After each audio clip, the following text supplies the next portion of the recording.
Kaboom! Teach them! Always make sure the message reach them! Live from Kingston, Jamaica, broadcasting around the world. You're watching the Teach Them YouTube show. Intellectual, yet stimulating. Fair, frank, and factual. And now, broadcasting live. We will broadcast live. This is Extra Class, streaming to the world and beyond. Hey, let's go. You know, it's Teach Them, the #1 intellectual blogging panel on the YouTube channel. Good night, everyone. Let me know if you are seeing me clearly. Let me know if you're hearing me clearly.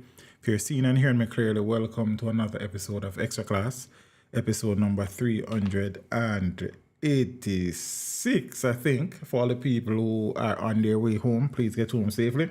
For the people who are still up on the 9 to 5, you understand, or the 9 to whatever, they hope the shift ends soon. For the people who are on the home, big up on yourself, hope the ones them good. Probably I get some dinner and these things, but we're there, yeah. Mama and Papa, you know there's something go. Jamaica, another day, Jaja. Yeah, this is Nature, Ellis representing for Extra Class, seeing we teach them. Little piece of my story, piece of Yeah, this is Nature, Ellis representing for Extra Class, seeing we teach them. Little piece of my story, piece of Extra Class story, yeah. A piece of my life, piece of my life. Hey, teach them, I give them the story. Hey, watch you now. Extra Class control country, lock the place in the city. To deal with your music, I see. Big up to the people who are checking, you know. Rosie, me see you. Did not have a place to stay, but I pray to Jah for a better day. Hey, teach them never stray. Extra Class is for the trying man and trying no man. I mean, I say Chef Dwight, big up yourself, you know. Daniel Douglas, Miss Janet Brown, Dane Williams, Kanaika, how are you? Clifton White, blessings, you know. Father Wayne Johnson, Jackie Robbins, good night. Everybody with the building, peeps, you know, we're there. Private figure, big up yourself, you know. Mahatma, 1989. Keep it real, I like that name there. Owie, E, big up yourself, you know. Nature, let's big up yourself anywhere in the world, you see me? Yeah, peace, I'm going to kick it off now because, you know, night I come. Share the thing if you can, like the thing if you are so obliged, and them something about big up on yourself. So, there was a situation at the St. Richard's Early Childhood Education Center this morning where a gun attack believed to be aimed at the principal of the institution was carried out. No injuries were reported. The school was, classes at the school were suspended. My microphone sounded a tad bit loud. Well, probably I threw my earphone, probably turn up. See? So, St. Richard's Infant School principal targeted in gun attack off Red Hills Road. So gunmen reportedly made an attack on the life of a school principal on Sunrise Crescent off Red Hills Road in St. Andrew on Thursday morning.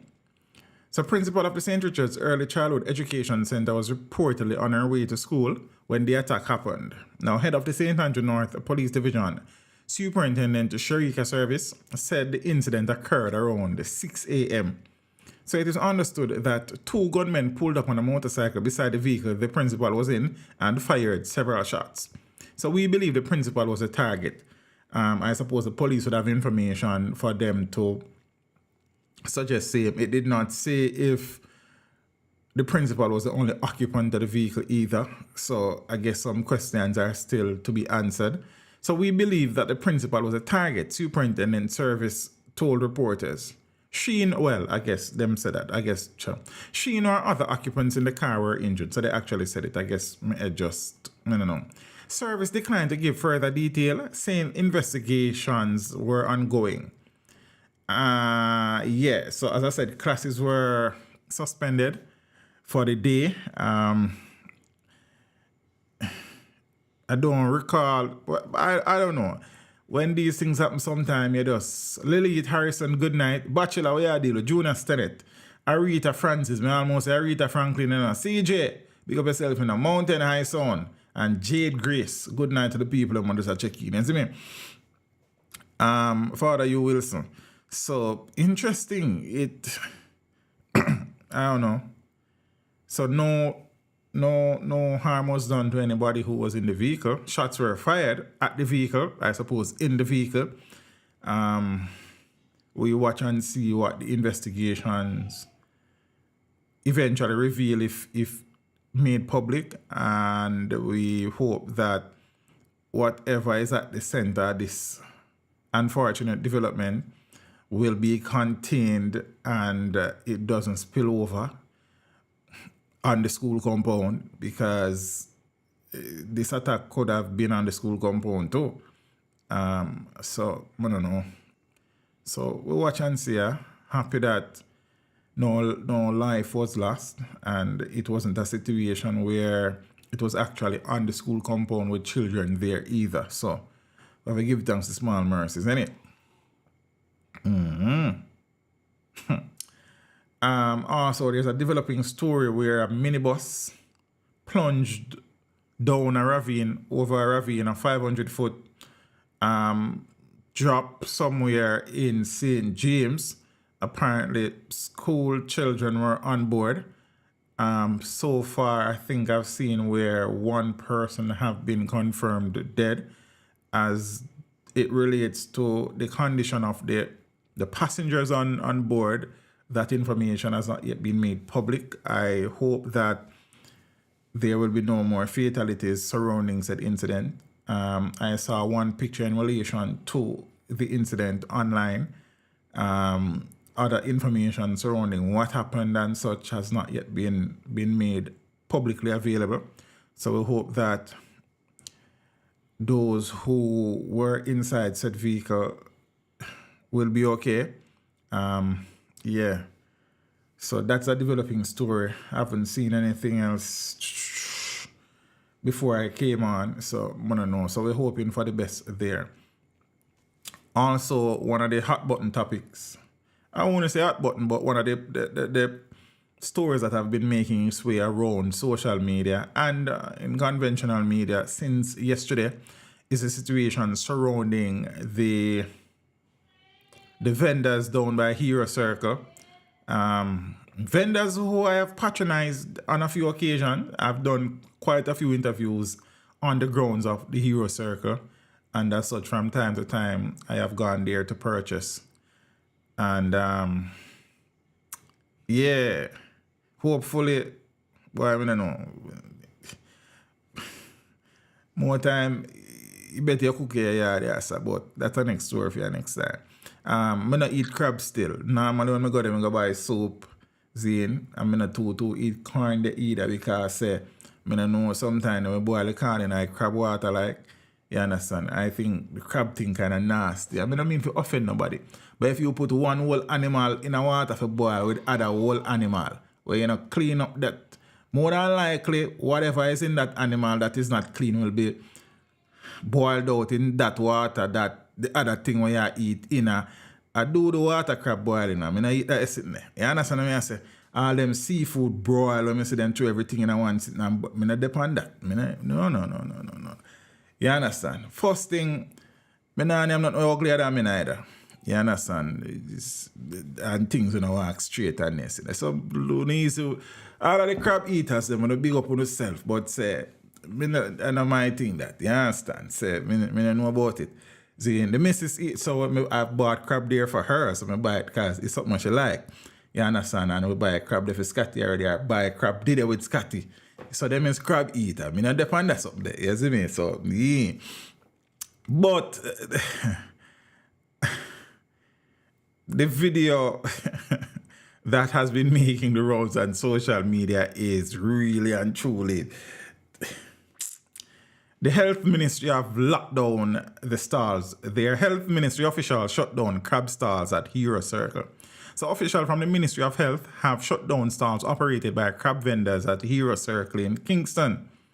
The action follows a viral video showing what appears to be an unsanitary activity by a woman. I'll talk more about that in a few. At the popular food spot called the Crab Circle. The video has sparked outrage and significant condemnation on social media. So several persons say they will not buy from the vendors again. I couldn't go blame them neither. You understand what I say? Another video later emerged of vendors criticizing the person who did the video. So instead of chastising the person who was caught on video, it is the person who actually recorded the video that some people are chastising. Well, some of the vendors there. You understand what I say? So, you know, I think more than a dozen vendors who hail from the Fletcher's Land community and the surrounding areas of downtown Kingston are impacted. Now, last year, the location, which is popular for cooked crabs, roast and boiled corn, roasted yam, roast saltfish and soup. I never get yam and roast saltfish down there, so yeah, I don't know, but I don't know if it's a new, but I've never seen roast yam and saltfish down there before. I guess probably may not look good. Was renovated by J. Ray and nephew in collaboration with the Ministry of Local Government and Rural Development and the Kingston and St. Andrew Municipal Corporation. Yes, and so just last year, them fix up down there. But say, in fixing up down there, I would be very surprised if in that remodeling and modification and upgrade down there, that the sanitary conveniences were not put in place or improved. So one of the questions I try to ask myself, I've never observed before, because I never have no reason to pay that in mind either, to be honest with you, if there are restroom conveniences in the general vicinity there. So I don't know, I would hope so, Zane, because you can't expect people to prepare food and there's no means for sanitary conveniences. So, I don't know. But yeah, so I could continue some more. But, and as I say, big up to the crab eaters, them, if I phone thing, you know, I mean, nah, trouble, no. But as I say, teach and I eat that something there. You understand what I say? Never have, never will. Zane, you me can't eat it, me ugly. I see people eat something, people eat a octopus and this. No, sir. No. I heal and... No.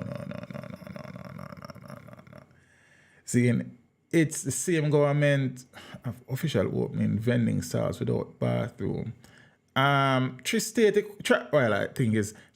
equipment. Are you confirming that there are no sanitary conveniences present at the location? Because I really don't know, to be honest with you. I can't speak to it because I haven't paid any attention to that before now. You understand? Father Spence, big up yourself in your family. Good night.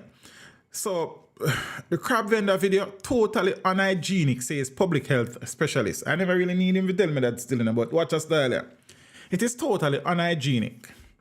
That is how Dr. Kevin Harvey, head of the School of Public Health and Health Technology at the University of Technology, Jamaica, has described a 16-second video clip of a crab and corn vendor at the National Hero Circle in Kingston, who is captured with her shorts and underwear down, buttocks exposed, wiping herself before dropping the tissue inside her stall.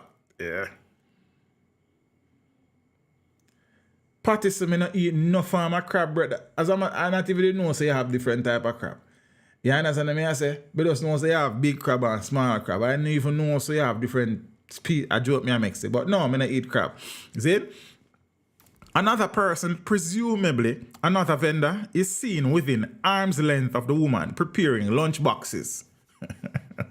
And yet another vendor was within close proximity of her preparing meal. So this would suggest, see, I'll look at brother, see me? Donald, I know he's a crab eater, you know. A long time I talk to him about that sit there, you know, listen. You understand? So it would appear, and I could be wrong here, and I would stand corrected if so, that this is a regular thing. There was no...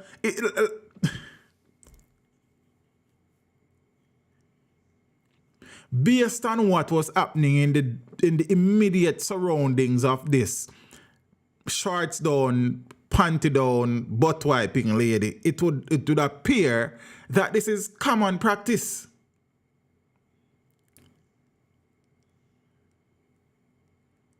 The video is making the rounds on social media and has users raising several concerns. That is absolutely unacceptable, Harvey said. Well, he said it in an interview with some reporters from Loop.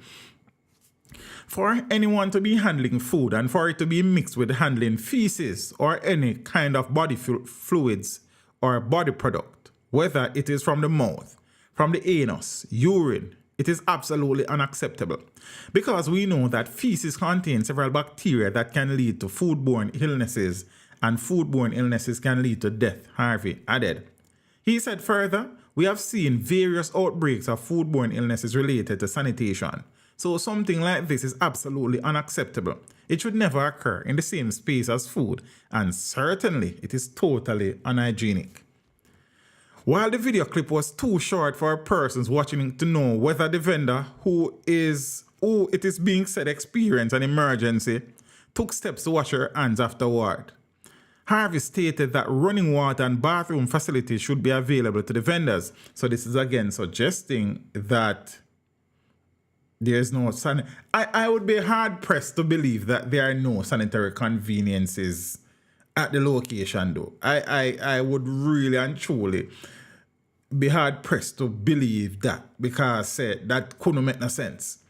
You see me? Oh, so she was having an emergency. She not run go over one part, run one building run, so jump your fence, go over Euro Circle or them sitting there. I don't know answer. I guess an emergency is an emergency. But yeah, boy, I don't know. The emergency can emergency there. So. That is not an emergency location. You understand? Easy. And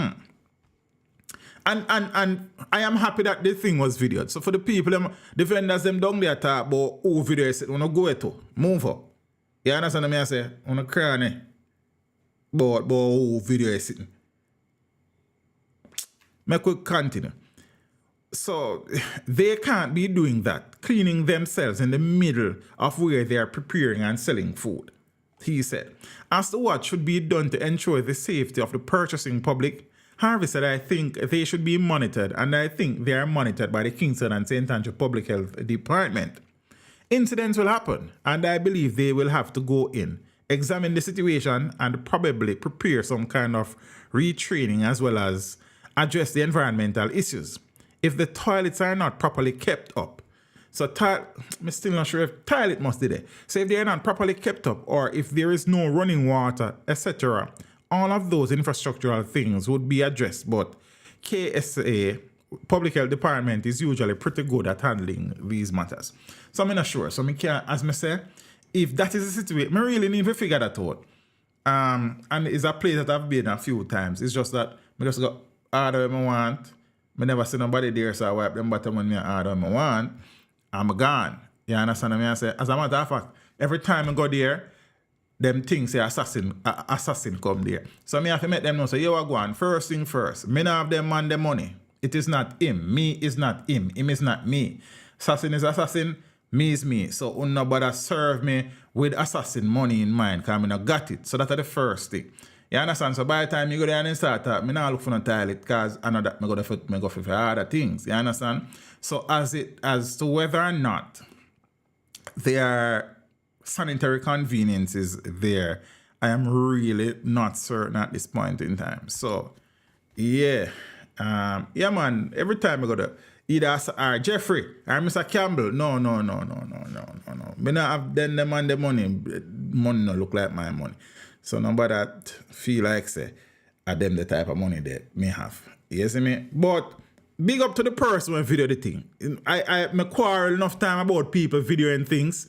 Seeing primarily in emergency situations, even though they said that was an emergency, in emergency situations where lives are at stake and people are in a situation where they need immediate assistance and people take out them phone and video and not rendering assistance, then you know me I get cross for that. But a situation like this, by all means, man, video it. And next time you have video, you hold your phone crossways so me can get one good 16:9 ratio video and not that vertical video where I find that very chronic. You know that I want my pet peeve. If you send me one video stay, so I don't want it. I saw a video things. You understand? And all the phones steady to us, so we can, shake it. If I go video thing properly, I know that video is like a little quick video still, so I can't pressure a person. You understand what I say? Because they couldn't go and like them work at TV or CFA. You see?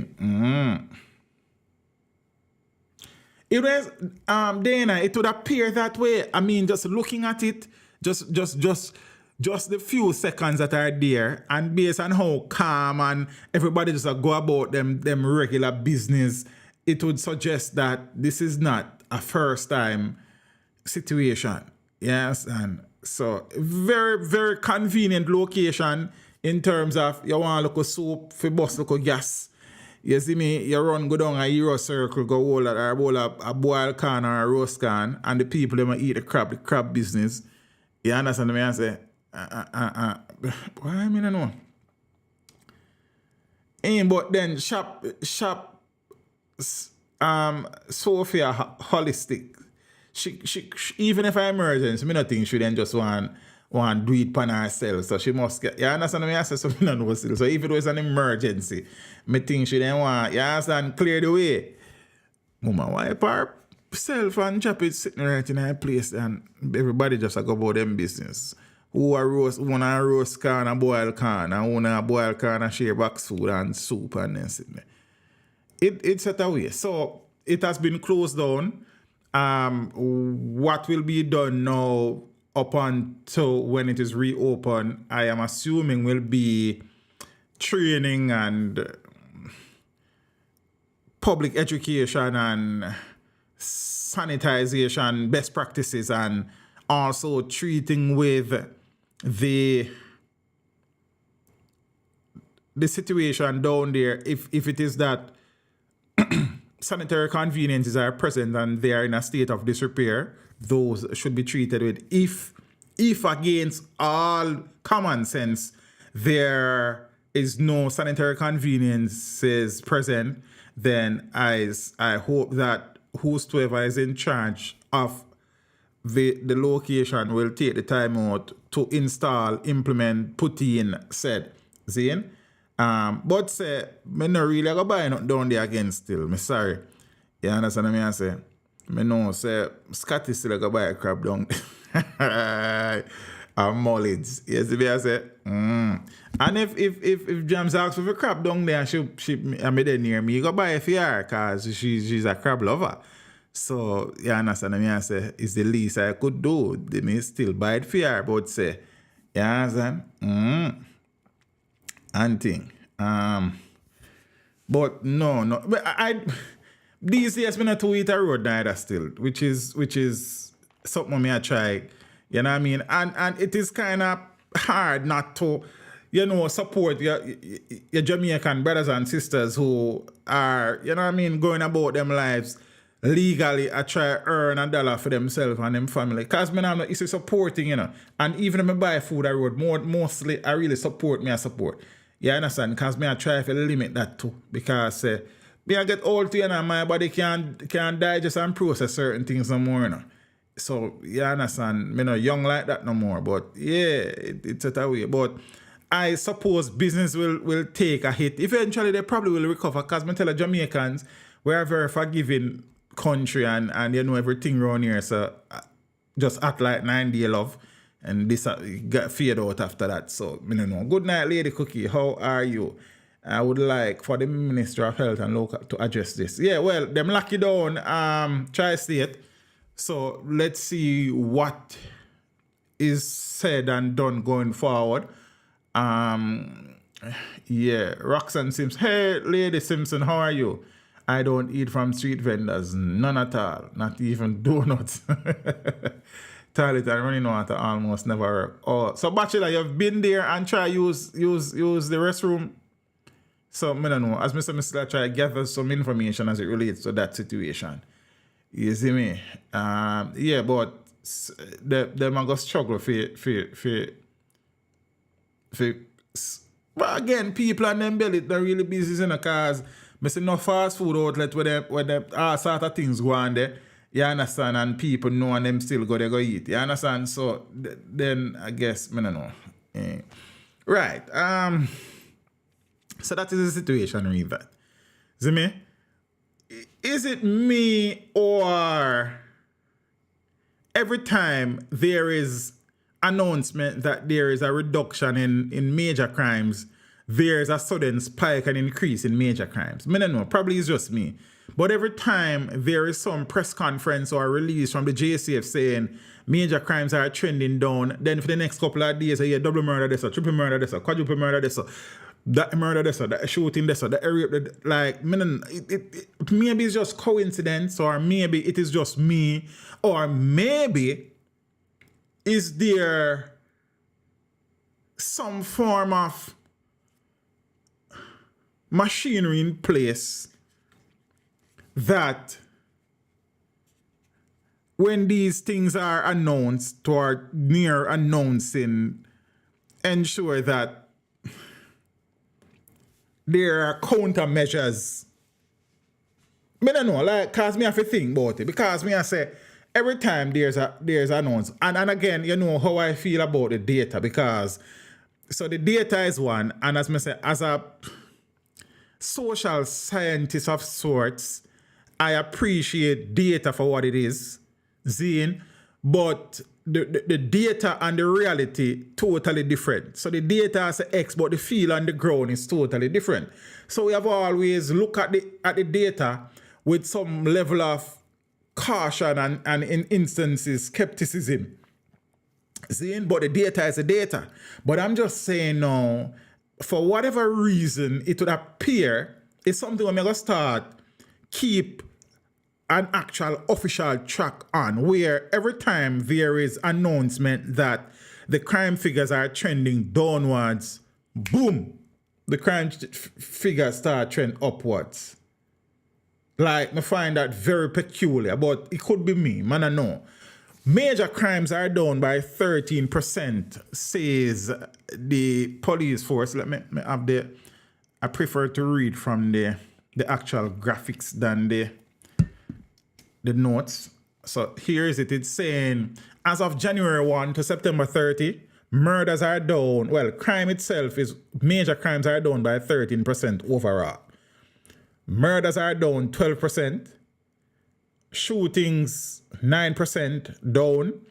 Rapes 18% down. Robberies 17% down. And break-ins 13% down. So those are the numbers that were released by the Jamaica Constabulary Force.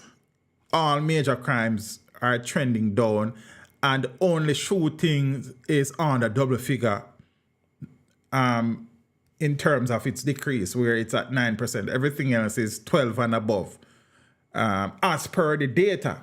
See? So the police are also suggesting that what is driving the crime rate across the country primarily is gang-related activity. As they're saying, 66% of the murders and shootings recorded are gang-related. Interpersonal conflicts lead to 21% of murders and shootings. 1% is mob-related. 8% is yet to be decided, and 4% is in the furtherance of other crimes. So I guess in the furtherance of robbery or them something else. So yeah. No, as I say again, it's just like the situation where you hear that, you know, this agency, this multinational agency, and this news agent outlet over there, so around there, so is saying that Jamaica's economy is performing well. See? And as I said, yes, we welcome the good news, Zine, from these agencies and entities. However, I don't know that it is being felt, because when you go to the store and the supermarkets and wherever, it is not being reflected. So yes, the data is saying X, but the feel It's just like with the weather. You will look on the weather, on the temperature, and it says it is currently 32 degrees Celsius, but it feels like 35 degrees Celsius. So what the actual temperature is on the thermometer at the time, it feels hotter than that outside, I suppose. If you get what I say. I don't know. So yeah. So we welcome the data as always, but the data now match up with what is on the ground in terms of feel and see. Now pass the smell and taste test, if you get what I say. And I've said all the time, I have no reason to dispute the data that is presented by Statin and the Jamaica Constabulary Force. I'm just saying, as a man on the ground, it feels different from what the data is saying. I read the news regular. I cover the news. And even if me not read, if me don't publish a newscast, rest assured that I read the papers that day, most of the times.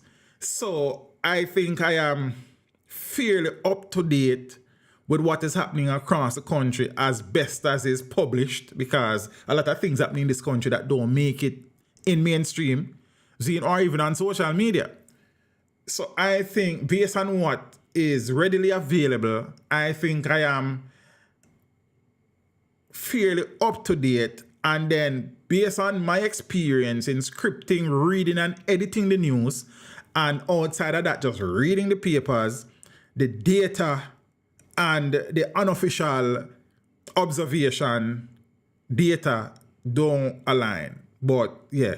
But as I said again now, I don't know if it is just me or whenever we hear about reduction in crime figures, we see an immediate spike in crime figures.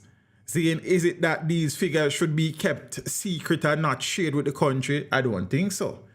You understand? So I don't know. I guess probably that needs to be looked into. Yeah. So that. Crazy. Good night, Kerry. How are you? The one-time nature of the vendor's stalls is a direct result of government negligence when you take a bird's eye view of the situation. Rastafari, big up yourself. Okay. Well, okay. You see me. DeAndre, big up yourself. Blunt, Monas. BM Pressy, good night. So, the longest running criminal trial in Jamaica's history has come to an end with the sentences being handed down on Monday and Tuesday of this week. I suppose when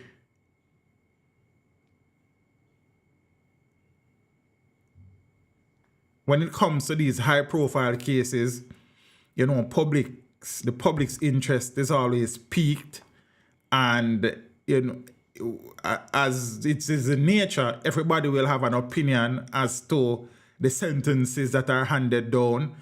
Some people will say they are foolishness. Some people will say a joke thing. Some people will say the judge a criminal. And these statements are based on my experience from past cases and also assessing the comments. I didn't get to look at that specifically, Kerry. Zane. And the comments, well,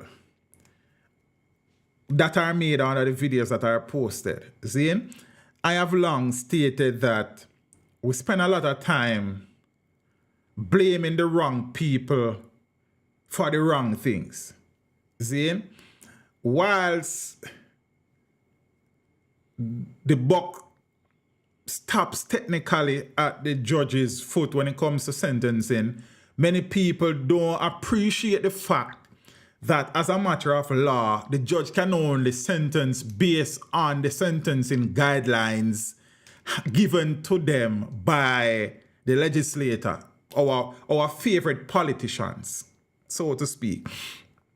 Zine, and prosecution can only be done along the lines of the law.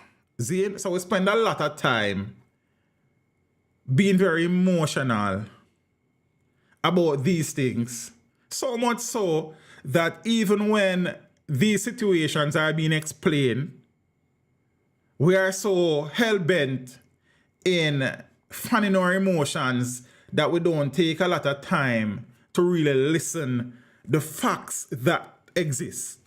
And the facts are no judge, no prosecutor formulate or pass these laws. What they may be able to do is make recommendations and suggestions if asked, but these laws are generally formulated, debated, and passed by politicians in the House of Representatives, i.e. the Parliament. And again, I know that a lot of times when I speak, it is easy for people to accuse me of being, I have been accused of being a company man, or there's another, a company dog, because all I try to do is to bring balance to these discussions. You understand what I mean? I said I try as often as possible to remove my emotions, because like everybody, I am an emotional being as well. But in fairness to the people who listen to me, it makes no sense for me to know that my viewers are not fully understanding, and I mean I said this specifically, I'm just talking about the whole vlogging thing, that my viewers are not fully understanding of the legal aspect of the situation, and me come feed them emotions because me I look some likes and views. That is not how I operate. You understand? Never have, never will. So in trying many times to bring balance to these conversations, I become accused one way or the other. And I said, I am fine. This stream is the 386th stream that I have done when named Extra Class. I have done other streams, Roll Call and Let's Talk. So I've done this many nights for hours on end. Yeah? So this is not new, and being accused one way or the other, I am okay with that. See? Now, we can look at the thing and say that the sentencing judge was lenient in some cases, Zane, and the sentences could have been on the higher end in some of the cases, and the sentences should run concurrently, consecutively instead of concurrently, then fine, we can't argue with that.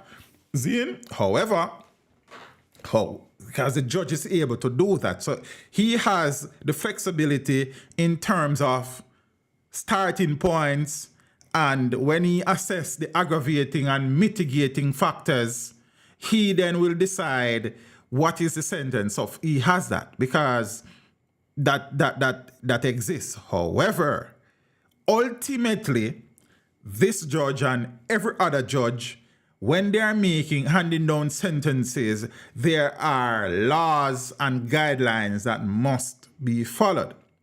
So if we are going to say that some of the sentences were too lenient, absolutely fine. We can't argue with you on that. That is based on what you see, sure. See, and I agree with that in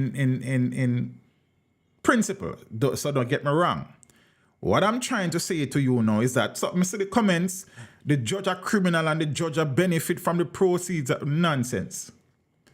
The judge can only sentence an accused, a convict, within the remit of the laws that were created by your favorite politician.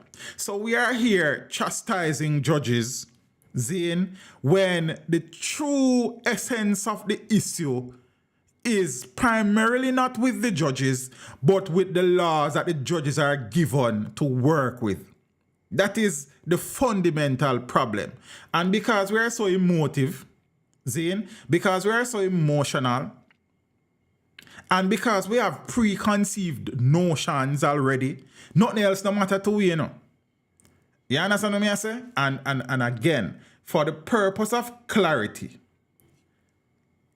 the judge can be criticized for not giving the maximum sentences available under the law in most of the instances. I may get that. And I know many people become peeved when you have multiple sentences running concurrently versus consecutively. I get that. However, again, I have no legal training. Anything you hear me say is either me hear it or me read it, but me I try to learn. See, and as a matter of law, there are procedures that governs sentencing. As a matter, I've said this before, an appeal is not about whether a man guilty or innocent. An appeal is primarily based on errors that a sentencing or presiding judge makes throughout a trial. It don't have nothing to do with the evidence or the witnesses per se. It's about the instructions that the judge gives, about evidence that was admitted or rejected. It's about procedures. So at the end of the day, the judges have to be cognizant of the fact that whatever they do has to be guided by the laws of the country. And majority of the times, the laws of the country makes absolutely no sense. But we don't stop to analyze and accept that for what it is. But because we are very emotional, we ignore these things, and then when clarification is being given about these things, we don't want to listen because of who I said. The DPP spoke about this and some of the issues, but because it is the DPP that some people hate for whatever reason, them not listen. The people that we don't like can teach we things to, Many of us, when we go to school, have some teachers who we claim we don't like. See? But not because we don't like them means that them can't teach. So because people don't like Paula, them don't want to hear nothing what Paula have to say. See me? And the views on that video speak specifically to that. Because if people were interested in actually learning the law and understanding what exists, then the views on that video would have equated to some of the views when black man attack in a court, or when the trial judge was handing down the sentences or a summation or what have you. But because of the messenger, we don't care about the message. And that's a choice that you are free to make. Again, for the purpose of clarity, for those people who are getting very hot under the collar now, me attack, because me not fan your emotions, and I am trying to be very balanced in my summation. You don't need to get upset, and you don't have to listen either. You can simply just leave the stream. But I am trying to treat with the facts that exist. And ultimately, the biggest problem here is the laws that governs these things, and these laws are passed by your favorite politicians. Don't lose sight of that. So when we are going to blame people, the what you call that now?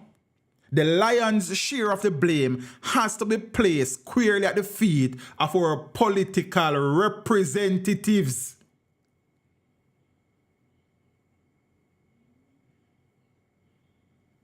Not Justice Brian Sykes.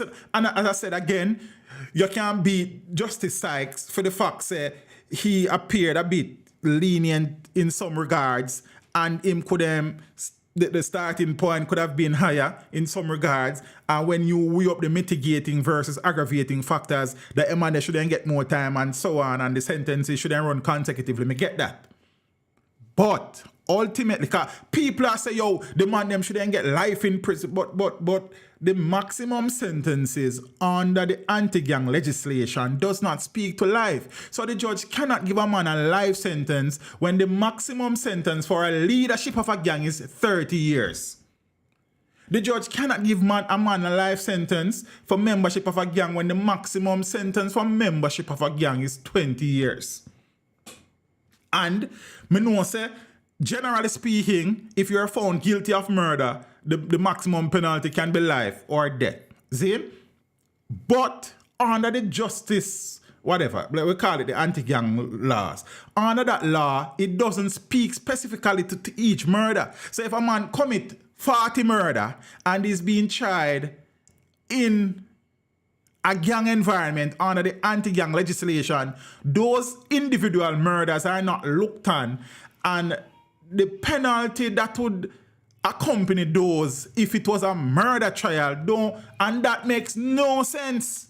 That is the stupidest thing me ever hear. So imagine our very well-paid politicians when they were formulating or the anti-gang legislation in 2014, at no point in time anybody was sitting down on the committee, it occurred to them, say, if you have a situation where somebody in the gang, it is proven that this murder was committed by them, they should be faced with the same penalties that if it was a murder trial.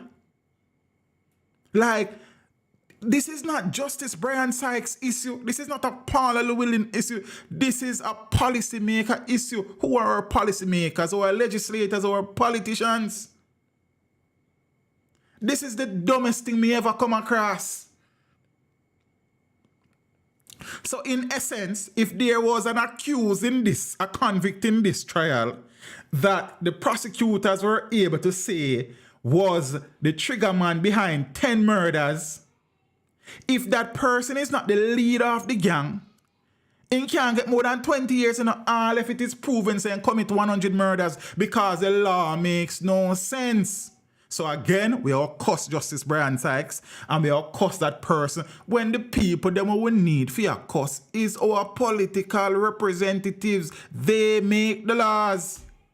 But because we are so emotional, because we have preconceived notions about Justice Sykes and whomever else, it is so easy to say these things, and we're not blaming who the real blame figure upon.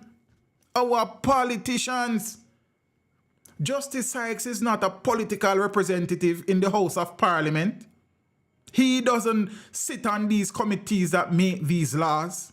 He was not there when these laws were being debated.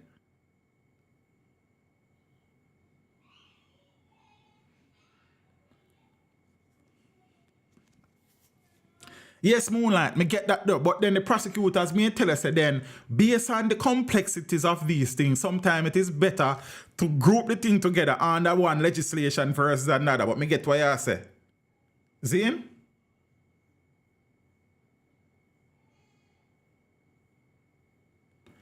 And as me always said to you, Mr. DeAndre, I make the point, Zane, and I'll speak to this point. You are free to watch who you want to watch on social media. It is your choice, Zane. And most of you watch multiple channels. But what me always encourage you to do is you cannot at no point in time take the things that your favorite bloggers are saying as gospel, because many times they don't understand what they are saying. Many times someone does attack to make some money. Treating with the facts is not important to them because that not sexy, and that now get no whole heap of views, and that now go drive engagement. But because some of us don't spend time to access and acquire this information for ourselves, anything with some man tell we are gospel. And you are fed the incorrect information, and only God can come tell you, say, and so it go, when the information is in front of you and available. Zane, stop allowing people to feed your desire for knowledge solely. You have a responsibility to fact check people. It no matter who, even if I'm me. And whilst my reputation is out there as somebody who always try to be objective and be balanced and fair and to split the noise apart and focus on the facts, fact check me. Remember, me always tell you, I have had more trending videos than my age. I have had 5-6 videos trending one day. I know how this go. I know how to get the views. I know how to press the buttons. I know. But I have made a concerted choice to ensure that every time I speak or every video that I put out, the information is accurate as best as I know it to be. And even so, I still make mistakes. Because sometimes the information that is presented to you is not the correct information at that point in time. But I am man enough to come and say, look, me have to pull the video, or me apologize, or me point it out, say that was a thing. But not everybody in the space is interested in facts. And as such, you have to be careful of the things that you consume without checking to see if it is hygienic and healthy for you. Yeah? Again, and let me point it out, you're okay to chastise Justice Sykes for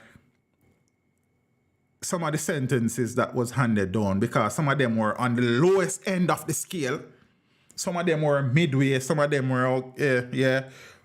But ultimately, Justice Sykes can't sentence the man to life in an anti-gang trial because the maximum penalties do not speak to life in prison.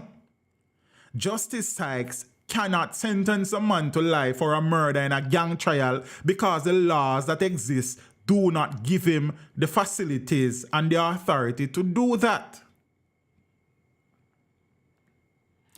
It's a supremely dumb law that has to be treated with.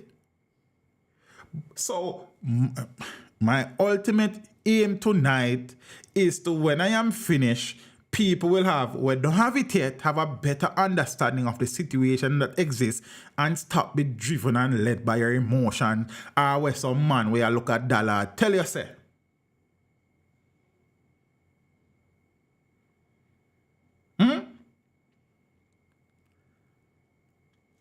me see some people, oh, I be a chat, the judge a chat. The judge has to speak. Yo, the judge can't just come say, yeah, get 20 years, you know. These things are, and as I said to you again, for the people that run at the back of the class, and they have been making this point from the cartel case, that an appeal is not about whether a man is innocent or guilty. The aim of an appeal is not to prove innocence or guilt. The aim of an appeal is to treat with whatever errors, procedural errors were made by the presiding judge. And as such, it has to be the judge who is presiding over the case has to make sure that as a matter of law, the procedures within the remit of the law are followed. All of these things are a process. So, one, you have the plea mitigation, where the lawyers for each convict speak to the court, suggesting possible sentences, why them shouldn't get so much, why them shouldn't get a non-custodial sentence, why they should get a minimum of such and so on. Plea mitigation. The judge now will have to look at the case, Zane, have to look at the social inquiry reports, have to look at aggravating factors and mitigating factors, and the sentencing guidelines to come up with a figure. A figure, whether or not we agree with yea or nay, but I saw it work.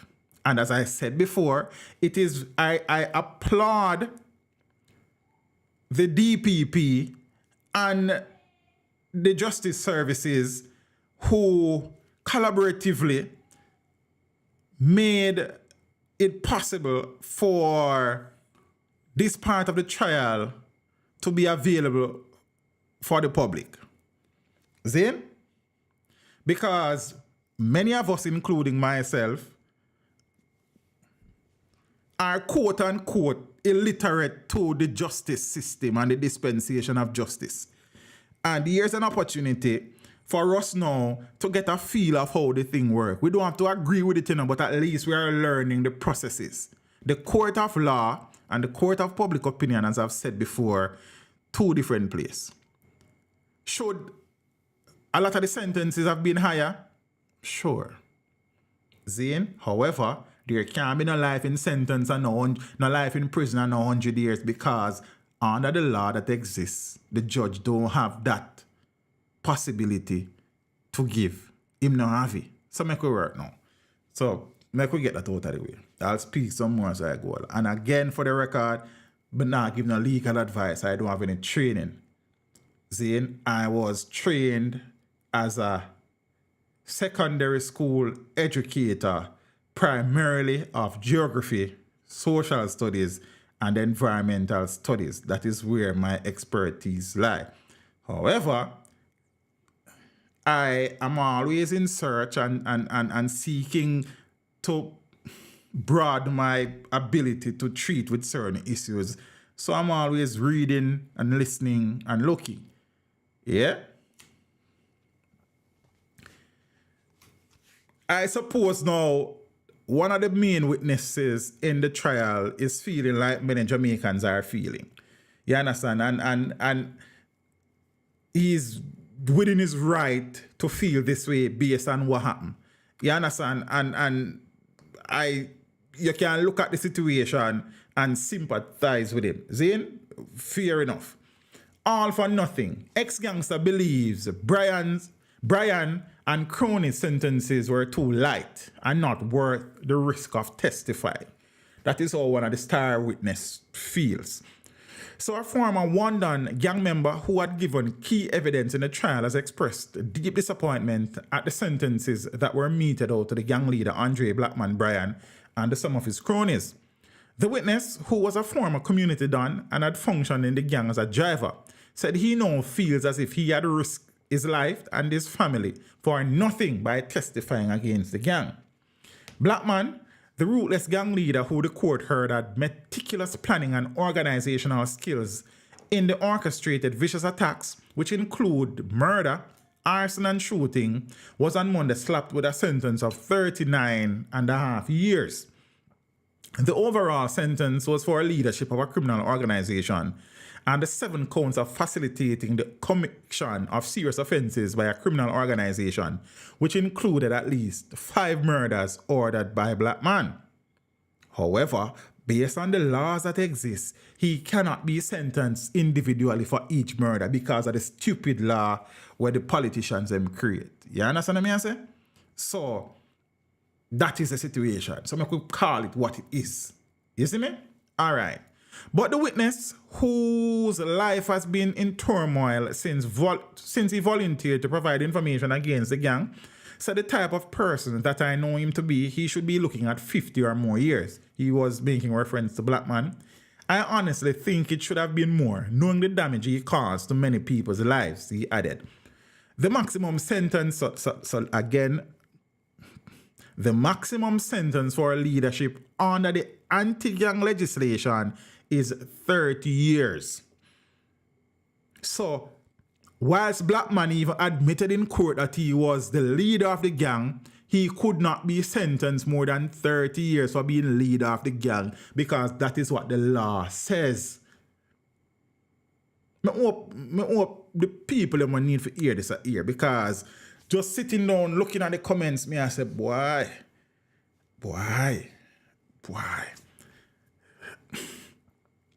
And while the maximum for membership and facilitating the commission of serious offenses by a criminal organization is 20 years. So outside of Blackman, no one else in the gang could have been sentenced for more than 20 years. Unless the sentences what them get, because many people were indicted on more than 1 count on the indictment. Unless their sentences were to run consecutively. But for whatever reason, justice, only one person, I think, sentence run consecutively, and that was Blackman. I think I could be corrected. You understand? I don't think any reference was made to that in summation and sentencing in a calligraphy. I may have missed that because I am still yet to really sit down and listen to the entire proceedings. Why? Because some people downloaded the trial and republished it. I did not. I actually recorded the entire process, then sit down and painstakingly edited out all of the dry ear, the silence, because the presiding judge was very labored in his speaking. So there are some 15-second and 20-second pauses. So it took hours upon hours to edit both days down to the 2 hours and 40 minutes that you see, because each day was over 5.5 hours each. So I record, and the reason why I recorded it, because me don't want my video them and pop up with the same metadata as everybody. Like, me very peculiar in how I operate, you know. So I use one of my external recorders, record the entire day proceedings, and then I go about editing it down, taking out all of those silent spots and dead ear and all of those hours upon end. Because I know that for years to come, law students, paralegals will, and in some instances, attorneys, when they might study case files, will be going back to this case. So that video, those videos will be watched for years to come. You have to be smart when you do these things. Because man got Ted Prince, man got concurrent sentences of 2-6. Okay. All right, calligraphy. As I said, I still not done wrap my head around all that, because it took so much time recording and editing these videos. Like But made it look down the road instead of getting the views up front. These videos will be clicked on for years for reasons that you probably don't realize. But yeah, we kind of work different. So my videos, you're not going to see them pop up on a man dashboard saying we have the same metadata, because we never download the thing from the Jamaica Judiciary YouTube. I recorded it independently and edited it myself. So yeah, long story. Right, so if a man download it and upload it, we are going to have a problem. It's not the same video. You understand? Me build that one. Yeah. See me? Daxi. Yeah, man, you know, we are working at Daxi B. And as I said, we kind of see the thing further down the road than just right here. So whilst, okay, the videos them could then probably get, so I'm going to chop them up and put them up and talk about them, we then probably get some more views up front. But I assure you that for years to come, people will be clicking on those videos. Yeah, I feel. Long story. We do the thing different for different reasons. So I could continue. I honestly think it should have been more, knowing the damage he caused to many people's lives, he added. The maximum sentence for leadership under the anti-gang legislation is 30 years. I said that already, I read over back. And for membership is 20 years. 5 other convicted gangsters were also sentenced on Monday. We'll soon go into each day. To prison terms ranging from 18 months to 18 years. The 18 months, one day surprised me. I'm not telling a lie.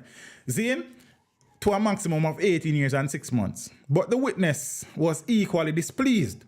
I am very disappointed. I think the least sentence should have been at least 15 years after all the deductions that were given. And let me also point out something. As a matter of law, the sentencing judge has to credit time served as part of the sentence. So if you are sentencing him to 20 years, if them serve 5 years, as a matter of law, that 5 years has to be discounted, subtracted. So some people don't understand that either, but as how the law works. So they were credited for time served. And it's not just time served one time. If you are convicted on 5 different counts, and for the 5 different sentences, the time served has to be subtracted from each of those individual sentences. The law is kind of, it come like English language. Some might not really necessary, but them say it necessary. You have whole heap of sort of sitting. It's a matter of law, Richie. It's not discretion. The discretion comes about making a starting point and the final sentences within the prescribed limit, but it is a matter of law. As a matter of fact, the DPP spoke about it in our video, Richie. It is a matter of law that the time spent has to be subtracted from the sentences given, handed down. It is, as Adam said, it is law. Zane? All right. So I am very disappointed. I think the least sentence should have been at least 15 years after all the deductions that were given. How can you hear the type of crime these men committed and give them a slap on the wrist? Honestly, if this is the way forward in the fight against crime, there's no hope for Jamaica and Jamaicans. And I cannot disagree with the witness on that statement. I have to agree with him on a level. You understand? Looking at the sentences that have so far, well, this was before, so this interview was done Monday night and not Tuesday after the entire thing wrap up still. Now, in all this, they are the ones who win because the outcome of this make me feel like I put my family life on hold for nothing. So I would say I risk it all for nothing, he added. After all I have been through, and I am still going through, it is not worth it. Yeah? He, however, grudgingly expressed satisfaction at Blackman's admission that he was the leader of the gang and that he had given the orders for the vicious and deadly attacks. They say when a man fall, don't celebrate, but why wait till all fall to tell the court we weren't lying, he shared. As for those who are still maintaining their innocence, the witness said, I know deep in my heart they are not innocent. The witness was one of 2 ex-gang members who testified for the prosecution in the trial and gave chilling and shocking details about the gang's operation. Zane? So, yeah. Some people are saying there will never be another situation where somebody else will testify against a gang. Me not think that correct because different circumstances will alter different cases and people have different motivation to testify. So this will give people a chance for pause and introspection and retrospection, but to say people, there will be no body to testify against gangs in the future, that not right, because these 2 witnesses, they were not prosecuted under the gang trial because they were prosecution witnesses. So people have different motivation to do these things. So to say there will never be another C4 is kind of pushing it too far. And again, we say these things based on emotion. We don't really sit down and think about the things before we say them a lot of times. You understand? Oh, me have a keyboard or me have a phone or so me just go type what me feel like, which is fine. But your opinion is not facts, you know. You have to remember that. Say your opinion is never facts. It's your opinion. You understand? You may be stating a fact, but it and your opinion is 2 different things. A fact is a fact and an opinion is an opinion. I still need to listen over the 18 months verse. Yeah, so I know the 18 months thing kind of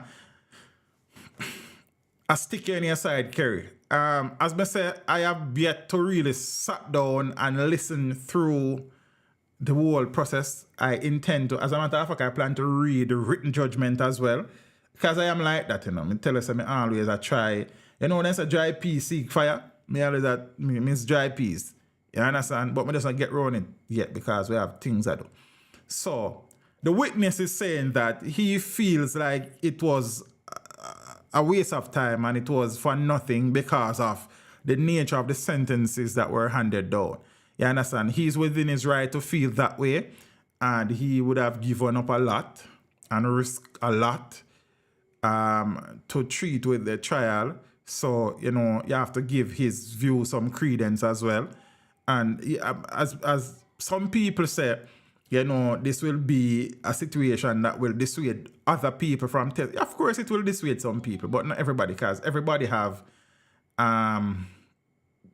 different motivation to do these things. Yeah, if you throw your mind back to the Tasha Miller situation, the witness said that like half of his family was murdered and him just no business no more. So as I said, different situations will determine how these things play out.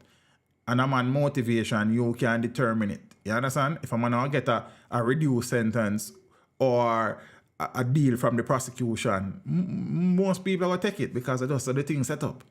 You see me? What we need to do is to hold our political representatives responsible. And we have been saying this for a long time. I remember one time when Tesha Miller was arrested for some immigration issue and in got court. $100. He was charged 100 Jamaican, that $100 Jamaican dollar. There are laws on the books that the price that you pay is 100 Jamaican dollars. Yeah?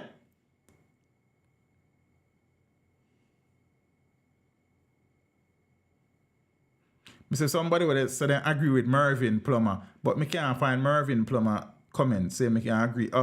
In order to change the potential outcome of these cases, we need a judicial reform.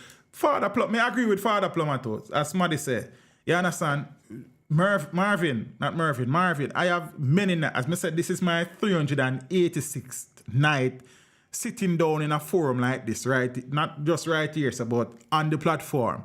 And out of them 386 nights, I assure you that at least 86 of them 386 nights, I have spoken about the need for the reform of our laws in this country, as many of them have been left in the 18th and 17th century and have not kept pace with modernization and the evolution of crime and criminality in this country.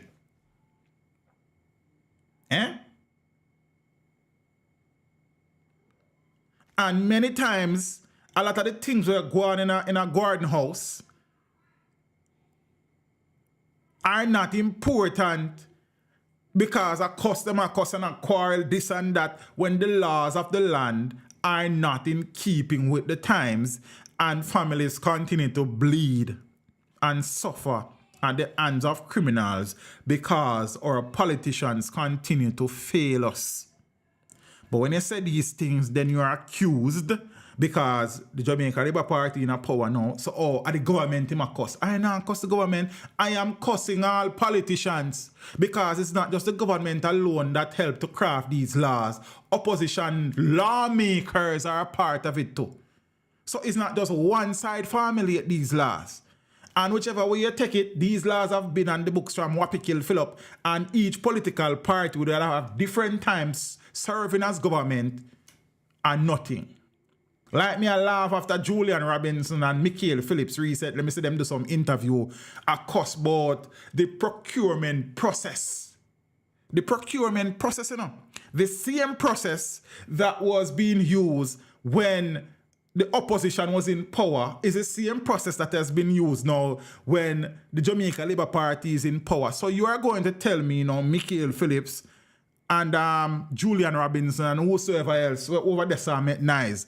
When your party was in power, we never realized that the procurement process was crap and it need to fix.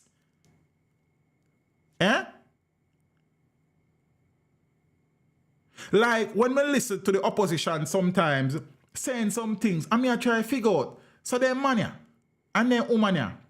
So them money in government not so long ago. Like so these things. Oh, but probably now they're in opposition, they have more time to look at these things and to say them are foolishness. So I hope that these things that the opposition are identifying as issues, whenever they form the next government, whenever they form the government, whether it is the next government or down the road, they will treat with these things. And the issues that exist, I sincerely hope that the party that is in power now, there can be some consensus and deal with these things. Most of the politicians, them spend more time politicking than treating with the people's needs in this country. I'm tired of talking about them things here. King D, big up yourself, you know. What you deal with? Zin? So again, this case, it has rubbed many people the wrong way. The sentences, it has rubbed people the wrong way from half of the man them were acquitted because Justice Sykes was chastised and crucified, and as I said, it is within your right. However, I tend to look at these things a little bit differently. If the threshold for conviction is not arrived, then the right thing to do is to acquit. That is law. Again, acquitting a man no mean say him innocent, you know. It just means say, as per the court of law, the threshold for a conviction has not been arrived at. And I say, I know some people are going to say, but teach, here we go, and here we do. If me a judge, watch your style. Me I convict them are going to appeal, you know, and win. But when they win, them still they serve 5 or 10 years already. So them still get to rub the green. That's one school of thought. See? But I assure you again, if these men were convicted and upon appeal they were acquitted, you are the same one who was going to cut off Justice Sykes' head and say him corrupt and him this and him that and them something there. So it's all about context and how you look at these things. And what I try to get, all me I try to get from these things is how the law works. So whilst half of the men were acquitted, Zane, because in the legal wisdom of the Chief Justice, the threshold for a conviction was not arrived at. Zane, and the evidence verse against some of the men in the trial was not enough for a conviction. They were acquitted. Acquittal don't mean innocence. Acquittal means, as per the courts, there is not enough evidence to convict. Now, if the Chief Justice did convict them Monday, and them appeal, and them win, on the same one, the same people that want to sit down in the stream, you know. We are cuss Chief Justice for acquit the man them, I go cuss him, say incorrupt, and the system this and the system that. And again, as I've said again, and maybe I'm me the fool, it was virtually impossible for a trial with 30 plus people to end with all 30 plus people being convicted. It was never going to happen. And if you were realistic, you would have come to that conclusion from early. 15 enough. Me not say no. But it was never going to, and as me say, all you need to do is look at previous gang cases before. Me can never remember for them name. One Valley gang business. Zane, the Uchens Wilson gang trial. There are cases of similar nature that would show you how these things are likely to go. Because it is hard for investigators and prosecutors to present a case that is so robust against so many people one time. But again, the Chief Justice was crucified, and your fear, the Kings Valley gang, I can never remember them name, Jade. Tanga, the King, me know some Valley. The Kings Valley gang, you understand? And I think at this point in time, there are 5 other gang cases in front of the courts, and 2 at, I don't know what kind of stage them, but they're in total, there are about 7 gang cases being treated with. And we'll come back to the same discussion here when these cases have been disposed of if these laws don't change. Well, I feel like my microphone or something. I tell you something, I know where the boy Amir do to me audio interface and not like, boy, I tell you. A man take up one keyboard for that computer around us.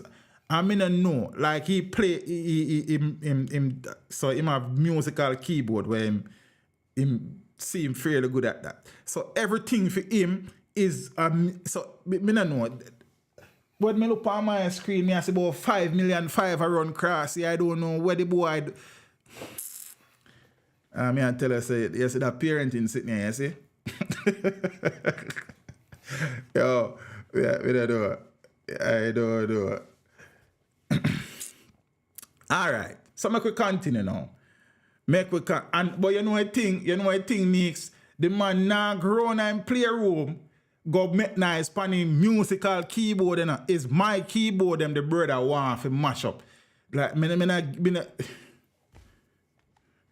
then then there's nowhere in the house where the man want to be more than the man have one whole playroom with various things I spend my money and I buy, film playroom in a bridget. You understand? But my playroom is for him playroom. Me lock my door and come out, the man open my door and come in here. Yo, you have to be strong because if me follow Amir, Justice Sykes, I forgot to talk to me. I try to hold it. You understand? Yo, why you tell us it? Jado. All right. So now, the Director of Public Prosecution, as she normally does, when these high-profile cases have ended reporters tend to find her to get her take on these things. Well, I don't know if she find reporter, but them normally talk to her. You understand what I say? But Father Plumber, the man have everything for his... Watch out. You see, all the interface that I have here, so, is a newer version. You see, the older version, him like it, because him like to play with the faders them and press the button them. Me did go sell it, brother. And I say, all right, me nah bother sell it. Me give the little man, fee him own, brother. What something I could sell for about $500, in all fairness, Me give it to him, brother. So enough for trouble my own. And the man left him on and still come find my own. Yo, boy, I mean, we can't win road book. I can't win. Tell her, yeah, that's that. The man open my door, My door, the man open, man. So the DPP spoke about the situation and Justice for Amir, on the state. Yeah, that's that. But Mr. Chad, where I need family, Amir need his own channel. Amir need to leave me things them. That is what he need to do. You understand? Him have one whole space for himself. Stay around this man. Link me from time to time, yes. They will power and I say no. But say, just low my space, man. Because I'm not too trouble for him space and I go in him space is to give him some company and give him some guidance. Low my space, man. Yo, boy, I don't know. So, Madam DPP, whilst she is saying that she understands the constraints that the DPP, the Chief Justice was under, she is not comfortable, not happy with the sentencing arrangements that exist under the current anti-gang legislation. Zane, and again, for the record out there, the Chief Justice, the DPP do not craft or make or pass laws. They are a creature of the laws that are created and passed by politicians. I don't know how many times me I gonna need to say that. Yeah, but other judges try, when I think of Justice Sykes, and fair point, Nardia, good night. I don't know that Justice Sykes is the judge who is trying the other 5 gang cases in front of the courts. So, I don't know. But I suppose with the nature of these cases, the Chief Justice felt in his wisdom that he was the right man for the job. But me get your point, and you know what I mean? Be careful, teach. Amir might give you notice. See, one looks, brother. You understand what I say? You see me? Right now, I have to lock the door from the inside because I know so through the stream, I can open my door and come in here. You understand? I'm not interviewing him. You see me? Right. So, but fair enough, Nadia. I take your point and I do not disagree with you. But I suppose, based on the nature of this case, the Chief Justice felt that he would not, probably expose any of his judges to that nature, that type of case, and he would be the man who will take the fire, I suppose. I know. So I could hear what the DPP have to say, and peeps, for the man them in the stream and ladies them, who the DPP can't tell you nothing was sensible. You just calm on the spirit a little and open on the ears and on the mind. You understand? Sometimes the message miss us because of the messenger. Just be still. You understand? Yeah, because the thing, and you say Moonlight, me like her, I light a shine. So Moonlight, the issue with this, and I'm sure you would have watched the proceedings.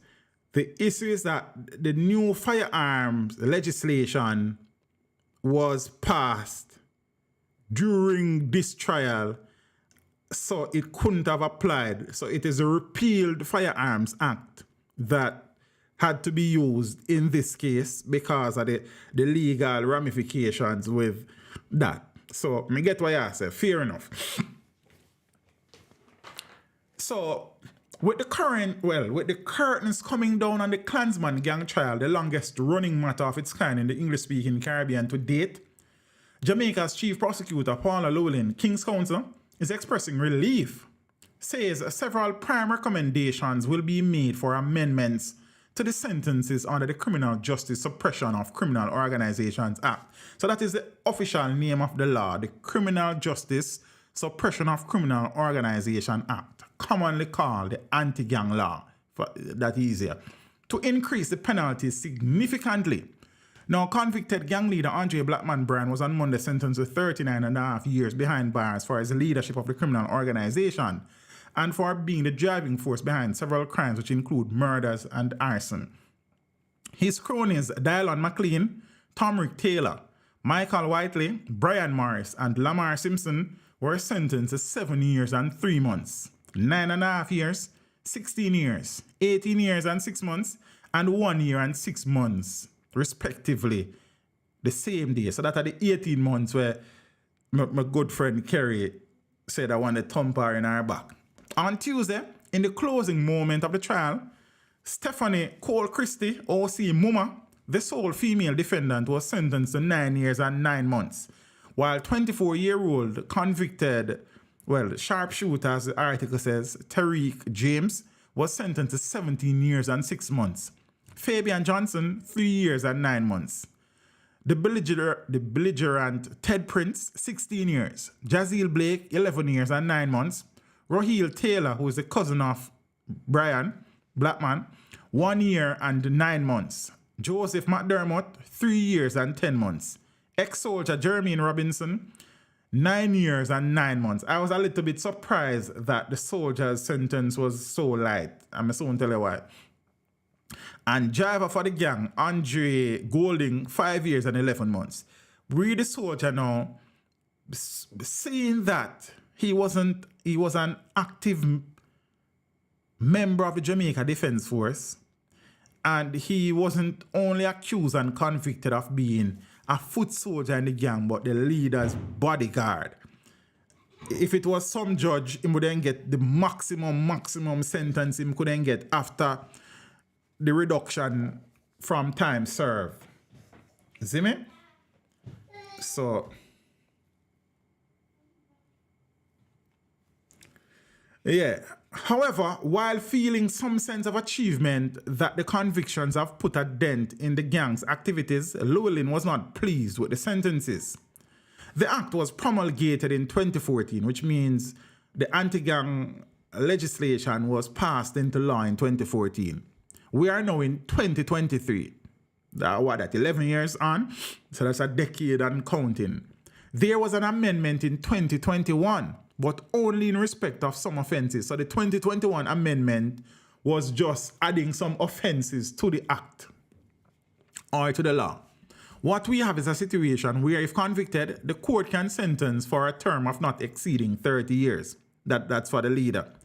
We believe in 2023, the public interest would oblige us to ask for a life imprisonment and a mandatory minimum to be served of not less than 25 years. So the DPP essentially is saying that the law should be modified where if a man is convicted as a leader of the gang, the maximum sentence should be life imprisonment with a mandatory minimum sentence of 25 years. That is a recommendation that she says she's prepared to make in writing. We should have there now. We believe that, I said that already.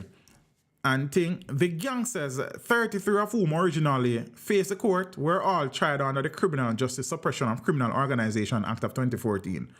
The act in the second schedule indicates that in relation to a conviction, an indictment in a circuit court for the offense of leadership, management, or direction of a criminal organization, the sentence is to be imprisonment for a term of not exceeding 30 years.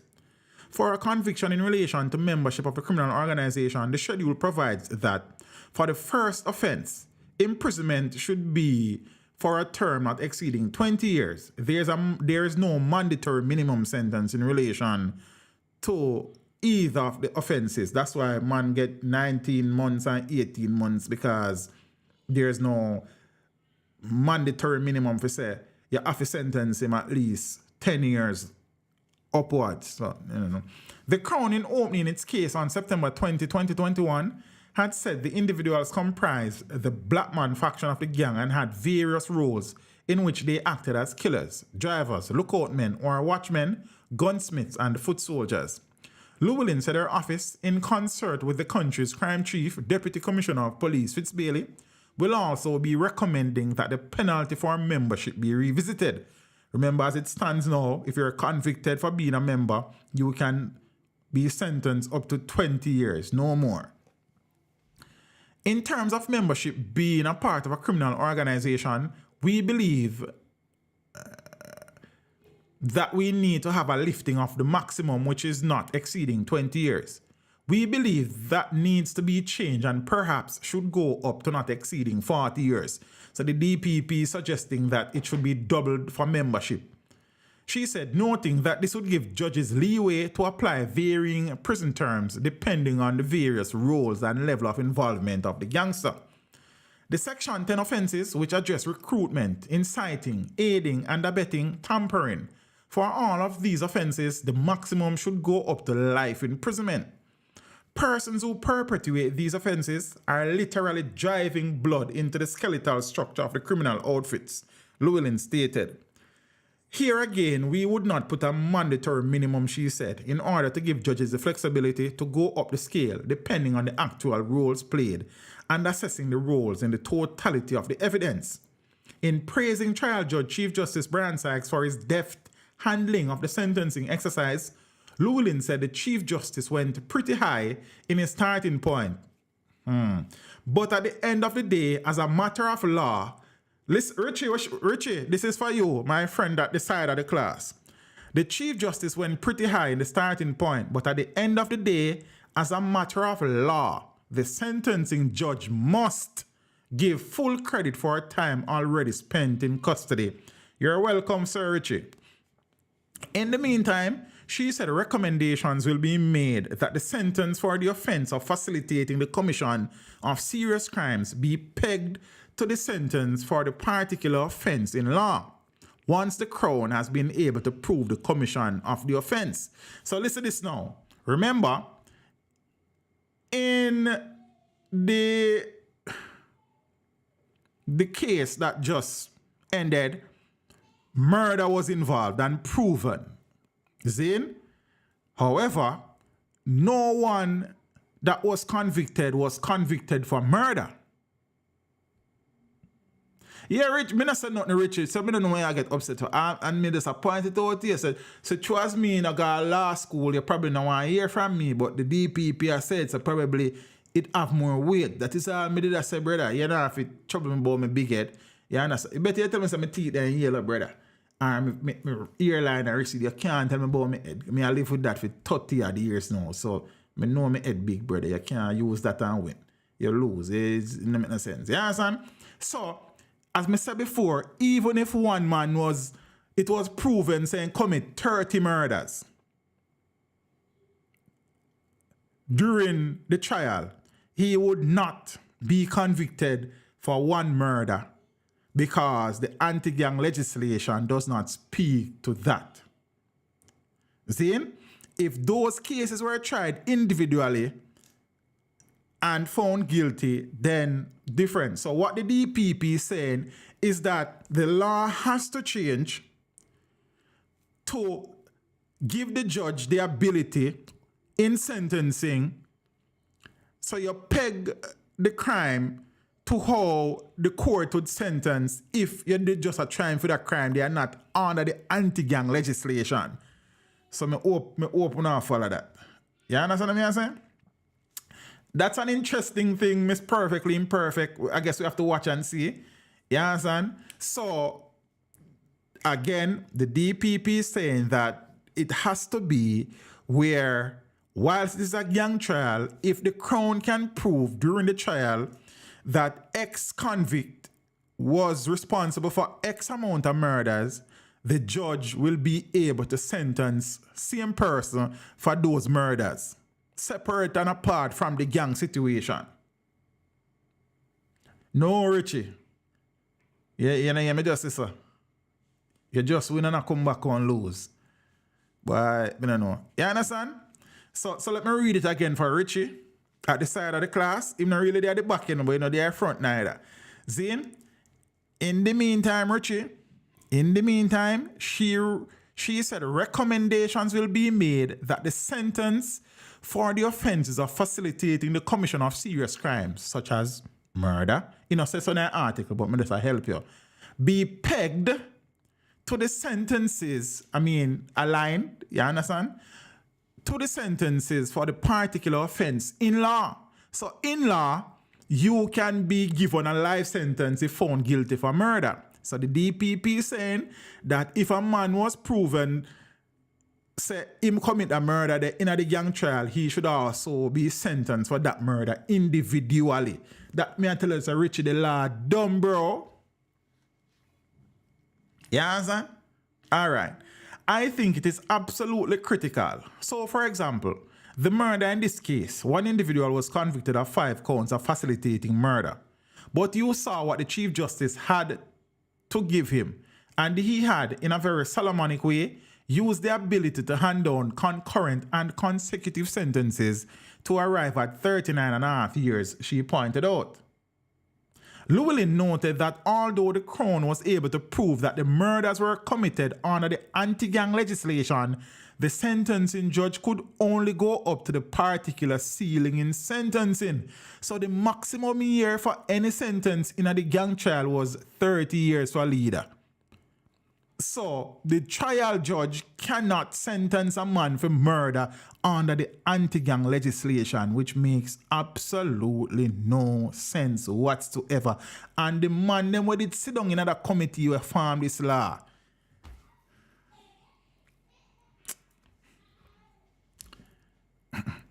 Justice Sykes, in several instances during the trial, had made discrete references to the potential for a conflict in that aspect of the legislation. Noting that it posed a danger in terms of inconsistent decision from the bench. A common sense that we are saying that in reality, because a sentence for a murder would be life, then really and truly the sentencing judge should have been able to consider each of the counts up to life. And we believe it is really critical in the present climate that we have in Jamaica. We believe our cry for an amendment to increase the sentences should get support of both sides of the political divide, and here lies one of the problems. 2, there is not consensus always on the way forward in these instances because some people are playing politics. Because you may know here said this is inhumane and this and this and that, and we not support this and we not support that, and the country suffer. So Richie, that means I don't know who crafted. Me I go do the research and find out who did on the committee then 2014 when this law was promulgated, because I need to know. And this is not just unique to this trial. We have had the Kings Valley trial. We have had the Uchens Wilson trial. We have trials going on.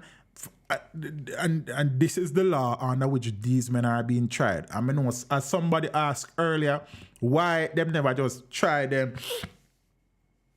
Sorry guys, for murder, sometimes it is easier to throw everything in one basket than fleeting with too many things. You understand? So I suppose, yeah, I don't know. So again, this has flown over many people's heads because one, them not listen when the Chief Justice said that, but because he made mention to a lot of these things, not as expressly as the DPP has done, but this, what the DPP has said will fly over many people's head because they don't want to hear nothing from the DPP, because nothing with the DPP said don't make no sense. Because they have so decided that they don't want to hear nothing from the DPP. So, because of the messenger, the message don't get delivered. So me I try to deliver the message. We are facing an issue with our lawmakers. Whilst the presiding judge have discretionary powers, in some instances, he or she has to operate within the confines of the sentencing guideline that was given to him by the legislator or politicians. So it is the easiest thing to do to chastise the judge. And as me say, there are instances in this sentencing hearing where some of the sentences were on the very, very low end, the 18 months and 19 months and them 3 years and these things. So people are well within their right to be aggrieved. However, the general consensus here is that the anti-gang legislation is actually anti-gang in its current state. So may I say that again if you want to understand it. In its current state, the anti-gang legislation is actually anti-gang. The anti-gang legislation right now is actually pro-gang. Forget what I say. Yes. So I could continue. Llewellyn said, we believe our cry for an amendment to increase the sentences should get the support of both sides of the political divide because it would be a good thing for the public interest. We all have an obligation to do the right thing and to act in the public interest. The evidence was there for all to see, she noted. Llewellyn said the proposal will be placed in writing. Why me a peak? Me never experienced that before. Again, I'm here, me have to blame because why I don't know. Jaja. Llewellyn said the proposal will be placed in writing with justification and submitted to the Minister and the Permanent Secretary in the Ministry of National Security and copied to the Ministry of Justice and the Ministry of Legal and Constitutional Affairs. I believe that coming from this case, it is an urgent priority and that the amendments must be drafted in short order and passed into law as soon as possible. Because there are other gang matters coming down the pipe soon, she pointed out. Llewellyn, in the meantime, had high praises for the investigators, the prosecutorial team from her office, the Counter-Terrorism and Organized Crime Investigations Branch, and the Crown's 2 main witnesses, and the police for their excellent witness care. And these things. Right, so that wraps up that. So I felt it was important to balance the conversation and the discussion with the facts that exist, knowing that we have people out here who are spewing crap in the hunt for a dollar and pushing certain agendas and also casting blame where the blame should not be and ignoring the fundamental issue in this situation, which goes back to our lawmakers. You understand? It's him is the problem, Kerry. It's him is the problem. I don't trouble the fella, you know. Yeah, I don't trouble the fella. You understand? So the fella is always seeking me out. So that is that. It would have been remiss of me to just brush over these things, knowing that there has to be somebody in the space who treat with these things from the basis of facts. I have absolutely no agenda here.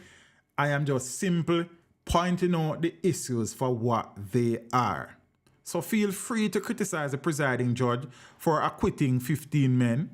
That is within your rights. Feel free to criticize him for the very low sentences in some of the cases. Feel free. But at no point in time must you forget that the trial judge is operating off his own free will and under no guide or laws. Not the case. You understand? Not the case. So yeah. That. And for those people out there, and I'm being very deliberate about this now and serious, forget about the messenger. Seek the right message. You understand? So I know some people will not watch the DPP video because of how they feel about the DPP. But you are missing the information from where it is coming from, and you are substituting that now to go somewhere else who share the same view of the DPP as you, so you got to hear the things and what you want to hear instead of the facts. That is dangerous. I don't like politicians. Whether them orange or green, me not have no affinity for politicians. But me listen them. Because in listening them, you did say it. Me not hear say you say it, you know. Me hear when you say it, you made that decision, so me can hold you to task. You understand what I say?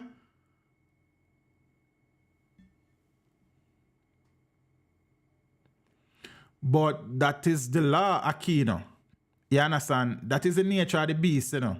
It is really and truly what it is. So sometimes these things really and truly rest heavy on one man's shoulder versus another man. Are just the nature of the thing.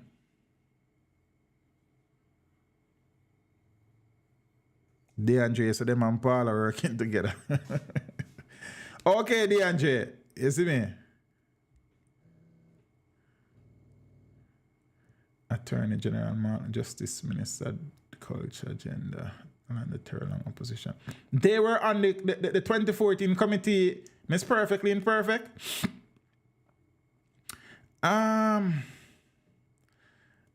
Bro, what I'm trying not to do is get involved in the politics. You understand what I say?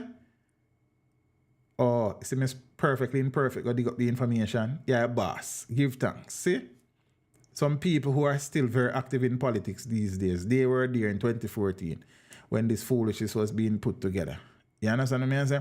So, Neeks, what I try not to do at no point in time is to get involved in the politics. I will discuss it and tell you how I feel about certain things, despite being subject to accusations and criticism. That is fine. However, to open up my platform to politicians, that is a no-go. You understand what I say? Me not have that time and patience for them. You see me? So, yeah, this is not a platform that is open to politicians.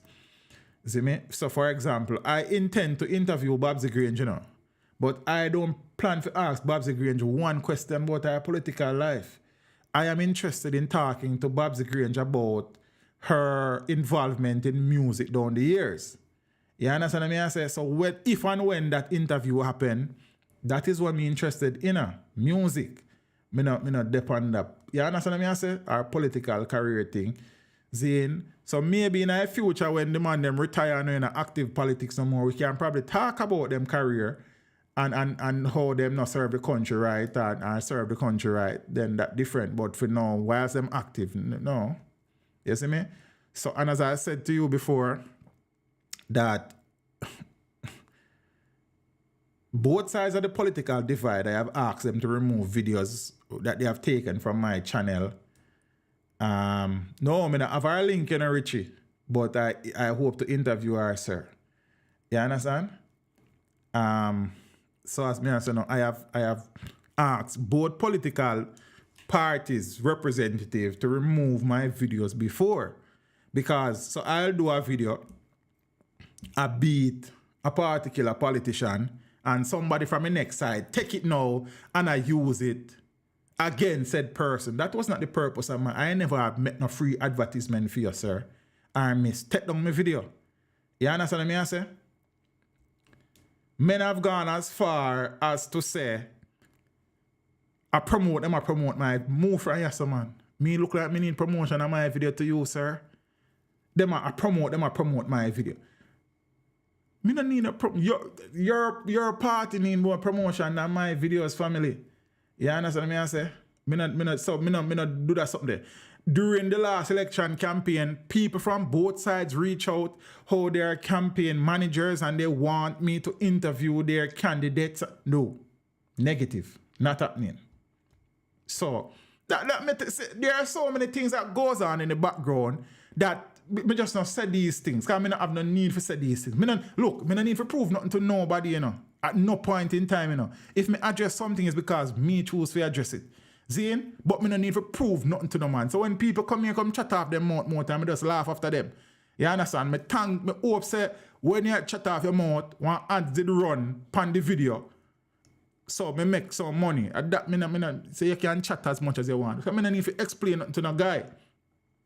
You see me? Both political parties me tell representative from take down my video. Do not use my first thing. You not even ask me no question. You take my work. Take it down. And you get time. If you don't take it down, me strike you. Argument done. Move from yourself. You understand? Many people reached out. Oh, I am campaign manager. I am involved in this campaign with this person. And I think you're a No, not my platform. Both sides. Some more time I just laugh after when I come with no chattings. Because I say I don't need to prove nothing to you. When you come here, come chat, you help my engagement and YouTube I push my video more. I appreciate that. When you come here and I make nice, more than likely one ads it run this and I get so much. I work, I'm no business with me. I don't need to prove nothing to no man. You understand? So when more time with the chatting, me just laugh and go. As my laugh and go on. Yeah, me just a laugh and go on, man. Because no found so many things happening in the background where because I am not one to come and do a video. Oh, this person is trying to do this and this man send message to teach them and this man is so like me not give people the attention when me not think them forget. Never. So me not, and as me say, I'm always trying to tell people this. And if you just observe, I operate on a different wavelength in a different lane from most of your other favorite bloggers. The first thing I am neither a blogger. I always learn that. I find that word to be a little bit, I don't like it. I am a content creator, so don't mix me in that tea there. You have to strain me out of that. I not depend that. You understand? So I just saw the thing, no, Shannon, them not going to do that because if me come here tonight and I beat the Jamaica Labour Party, tomorrow morning me a PNP. If me come here next week and beat the PNP and them Dally House, me a Labour. People will just be people, Shannon. And people make this thing work, you know, so you can't even always run them when I'm there, you know. As the customer always right there, say. And they're my customers. You understand? Them help pay me bills. So me not them all right. So them can make, when the more nice they make, the more I benefit. So it depends on how you look at the thing. Me not take things personal. I'm tell you, so the only story me really take personal are the Rural Read story because him supposed to be an educator and be one away, and a man throw you out to the wolves and call my colleagues them all sort of name when I him there at court to face criminal charges. You understand? He should have never do it. And as long as that case is alive and me alive, foot in my neck. You understand?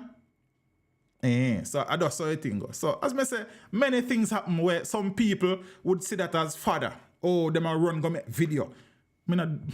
Some things that have happened in the background, eventually one day, when we learn either if me telling you or if me write a book or probably when me finally decide to take an interview. But me no need for run come here so come answer. God forbid, you know, make me give God thanks every day. Me not hungry. I make me work hard. You understand? From in the days that I was an educator to make me a very, very hard working person. So I'm not really hungry. So I'm not run down everything. You understand what I say? I do some of my things. If I did run down everything, every man with dead run, so you see me run can do a video about man get dash or sitting, or this, or every pan will knock you, then you see me run. No. I quality over quantity. When I make a video, if like I did a news video the other day and something about, I think it was the quadruple murder mix up in the grand spend triple murder, and the video went viral immediately as me upload it. And for the whole night, when me realized something mix up in there, I wanted to pull the video because me not comfortable with it. Because there's an error in the video.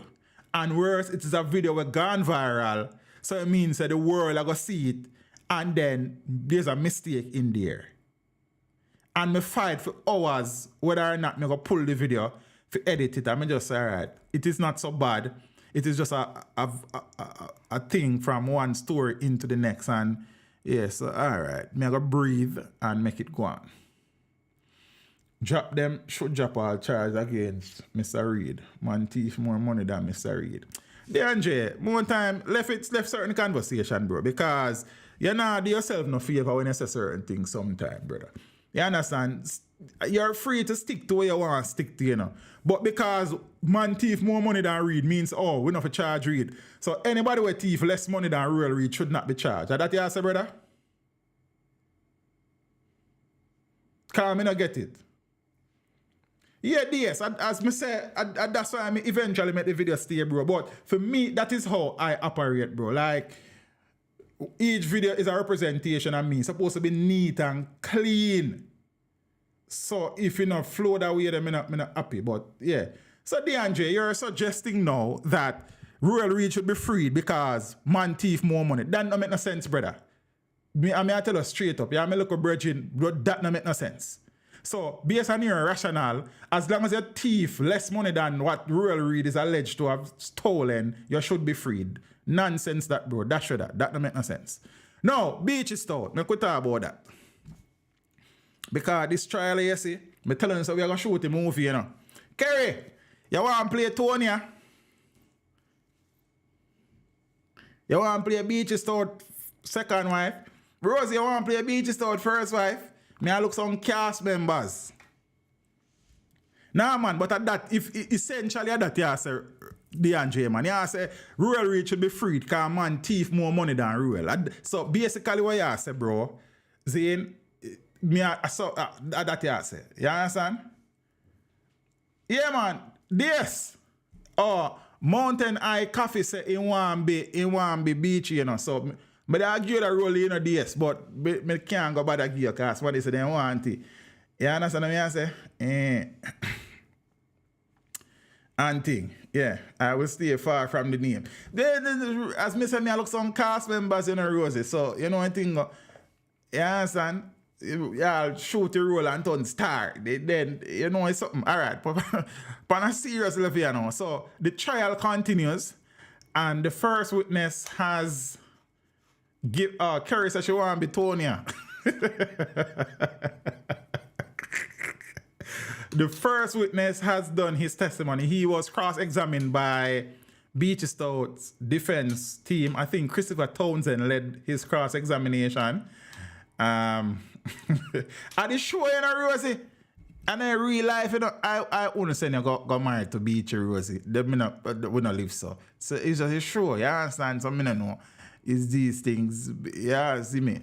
So now the man who confessed to doing the killing or being a part of the killing, Denvalin Minor, Bobla, he is on the stand now. He is testifying, saying he was sentenced to 19 years for his involvement in the murder a year or so ago, I think. Yeah? So some more things are come out. You see me? Rosie, it's not the real life for you. It's a show. You never see enough show we're going off of real life things.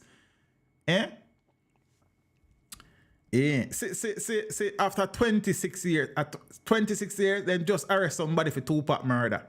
And there's no new info right now. And all that has been said was said before now, but them just because Keefe in a memoir and in an interview say him did not the car where they shot them fire from, where killed all sorts of foolishness. I yesterday I watch back the 60-second overview of the O.J. Simpson trial. And I say yes more time, we say some things, you know, and some things are going on the countries that were all within IS team. I watch cold case files from the United States where some cases are 30 odd years, 40 odd years, them not solve. But we go on, like say, just Jamaica alone case not solve immediately. You understand? Or because the truth of the matter is, you know and me know say OJ Simpson guilty. Like, if you feel otherwise, then me find that very strange. And OJ Simpson was acquitted. If the glove don't fit, acquit. You understand? So we are going like say when these things happen in Jamaica, they not happen nowhere else. Like a Jamaica alone case not solve, our man was guilty, acquitted. We don't stay too bad, man. But because it happening in our favorite country, it's alright. But when it happen in Jamaica, we want to ban it, you know, alright. But when it happen in our favorite country, yo, boy, I mean, I don't want to stay so still. But this is the next story for you next time. Beachy Stout right-hand man came clean after talk with prophetess. Yo, boy, be there, do. Next, don't bother with the foolishness, man. I don't know, say OJ guilty, man. Like, OJ know saying guilty too. So, if you bother with that. See me? Portland businessman Everton Beachy Stout McDonald right-hand man on Tuesday claimed he decided to come clean after initially lying to the police after the murder of his ex-boss's wife after speaking with his prophetess. The man talked to him will be a woman. You understand? See? DeAndre now like Patrick Bailey. Oh, yeah, me know a story, DeAndre. I have done me do a video upon that already. I think I do a video upon that, man. See, so me know the story, DeAndre. You understand? You see me? But as it relates to the story, DeAndre, me can't tell you nothing about it because me is not one of the investigating officer. You understand me? I say, you have to go. Hold on there. You have to go ask the government. You should ask the government that. Yeah, man, you can't go ask me still. Ask Fitzbailey and them, man, because say, me don't know, but you should ask the government. Me know the story. You understand? So now, the man saying talk to him prophetess. The man talk to him who be a woman, answer. The man tell about no prophetess. The man talk to him over woman. My favorite clip. You should ask the government that.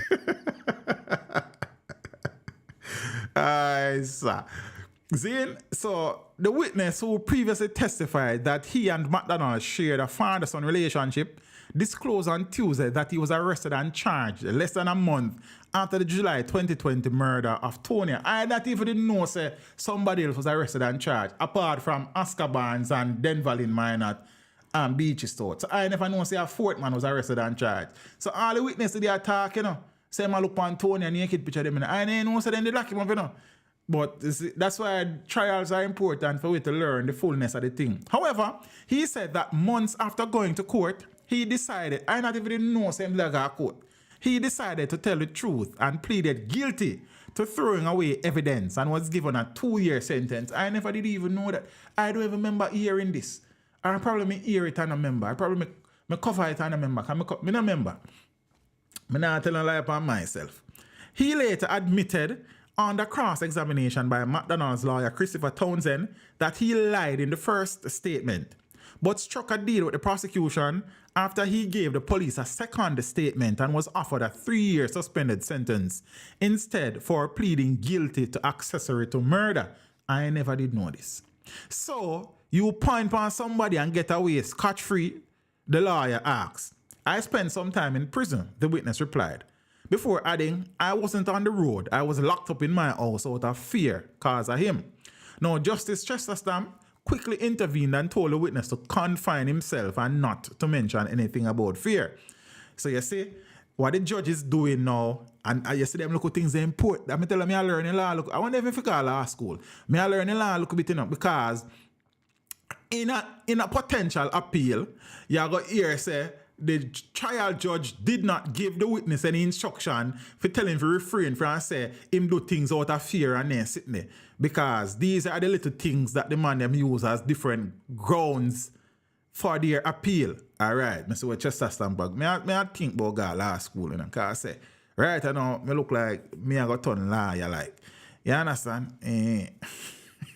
Tonya was found with her throat slashed in her car, which had been set up. You know all of that already. McDonald and the co-accused Oscar Barnes are currently, and you know that too. Now, before disclosing that he was arrested in connection to Tonya's murder, with Tonya's murder, The witness testified that within 2 weeks after the woman's death, her husband gave him 6 cellular phones and a gun to dispose of. He told the court that he was given the first phone to destroy on the same night Tonya was killed. The others were discarded on various days over the 2 weeks and included McDonald's 2 personal cellular phones, a phone belonging to Bubla, who is Denval in Minot, another that was bought for use in the business, and 2 other devices. And Beachy run call center. Denval in Minot, otherwise called Bubla, is a contract killer who had pleaded guilty in connection to Tonya's murder and was sentenced to 19 years and 10 months, as I said earlier.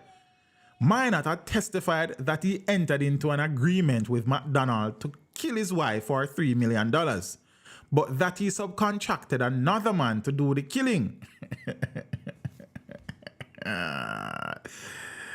Continuing his evidence, we soon come to Denval in Minot, you know. We're not new to the $3 million thing, but what we never know before is the conversation between Minot and Beachy Stout. We soon get to that.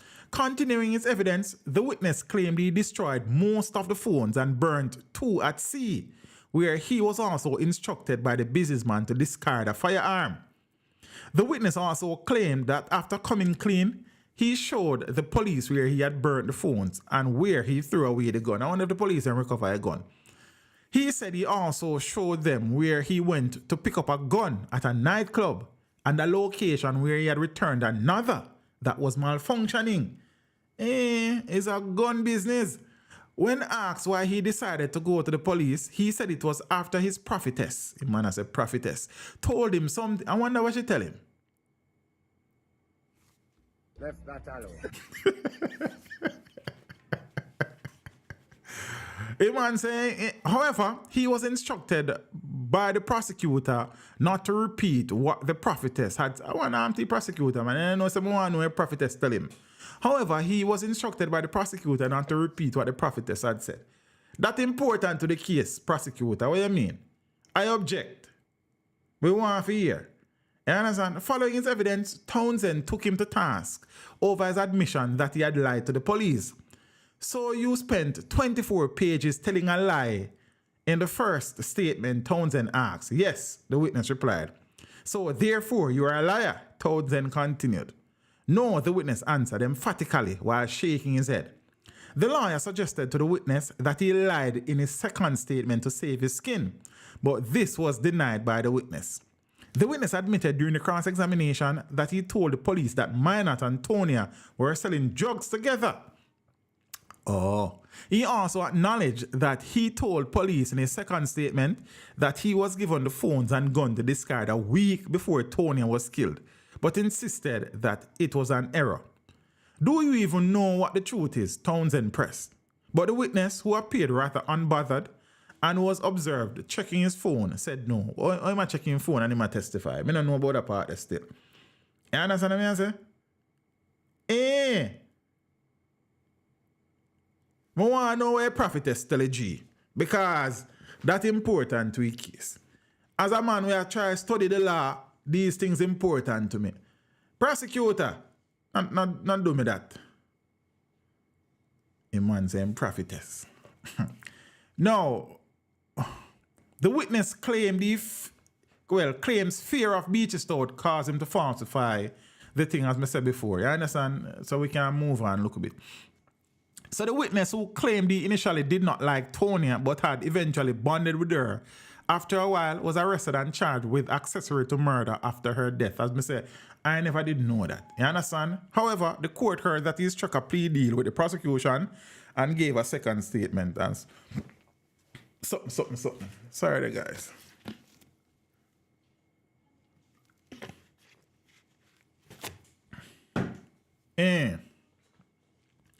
Now, we're going to talk about the autopsy a little bit now. And then we talk about Denvalin's start film testimony, which is the man where they get offered the $3 million.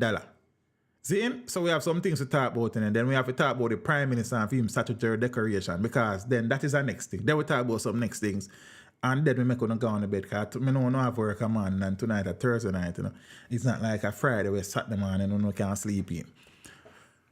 Autopsy detailed grisly killing of wife Tonya McDonald. So the autopsy report of the examination of the body of Tonya McDonald suggests the businesswoman suffered a gruesome and horrific death. Mrs. McDonald was the wife of Portland businessman, and you know all of that already. See? So on day 5 of the trial, Wednesday, the court heard the details of the autopsy on the body of the woman, affectionately called Miss Mac, or Sassy, them call her Sassy too. We are advising you that the details are distressing and ask that you exercise discretion. You understand? So me ask you that. So the body of Tonya McDonald was discovered on Monday, July 20 on Tallington Main Road in Portland. Her throat was slit. I don't know all of that. Now, based on the details of the autopsy report, her death was horrific. The pathologist reports that she was stabbed at least 10 times. She suffered wounds to her neck, chest, back, and breast. Her right lung was punctured. It collapsed. The stab wounds to her chest were muscle and bone deep. Whoa. Tearing through her chest wall and tissue. A wound to her neck was 11 centimeters long and 6 centimeters wide. Her trachea was also punctured. The pathologist reported that the wound to the trachea was so deep, it was clear the weapon hit her spinal column. That's a lot of force.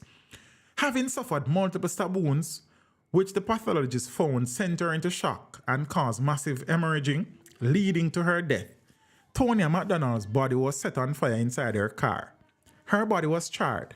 90% of it was burned. It is a particularly gruesome detail. Well, in a particularly gruesome detail, her chest cavity was said to be so badly burned that it was exposed. Tonya's body was identified by her sister. The 7-member jury listened intently as the registrar read out the grisly details in open court. After the reading, the foreman asked whether he and his members would be allowed to see pictures to better understand the wounds Miss McDonald suffered. The jury was instructed by, on here again, so on listen how a trial thing going on. I tell you something, I learn it, you know. The jury was instructed by the judge not to anticipate evidence, as they would be shown any evidence relevant to the case. These little things are important because the appeal lawyer go say, then when the jury did ask them for picture, I want to give them same time. And no say, never mind. So that was also in another article I saw where the pathologist said there was undigested food in her stomach, which gave suggestion that she may have been poisoned, which either led to her death faster or I think it's in the Observer, some poisoning thing in that, but in another article here. So I don't know if there was an attempt before the actual murder to poison her.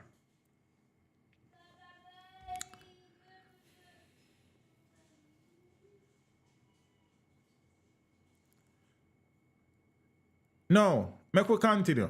Because when I'm done with this Beachy Stout story, that's sitting along like 11 miles beach down a nickel.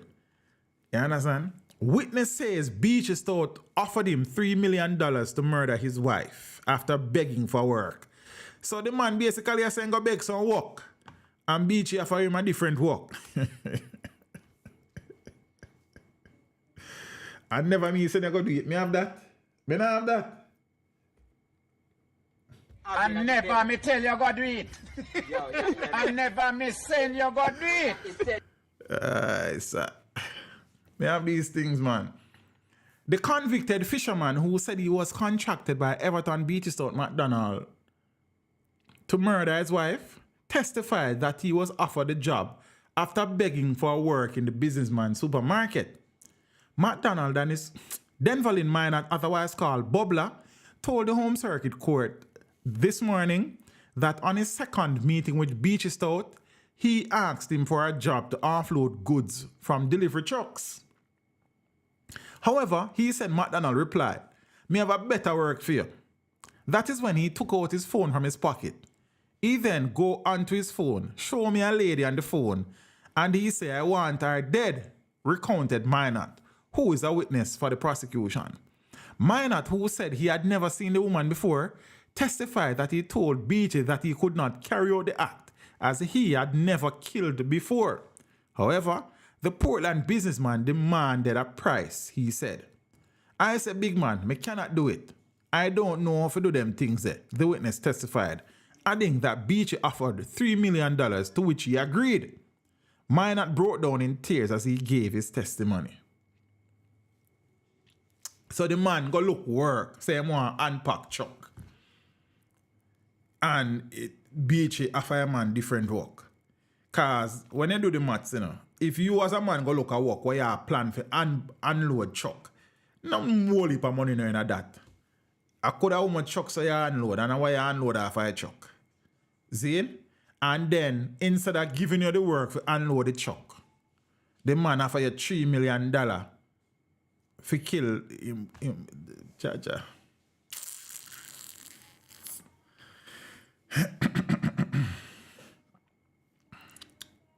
Make we continue now.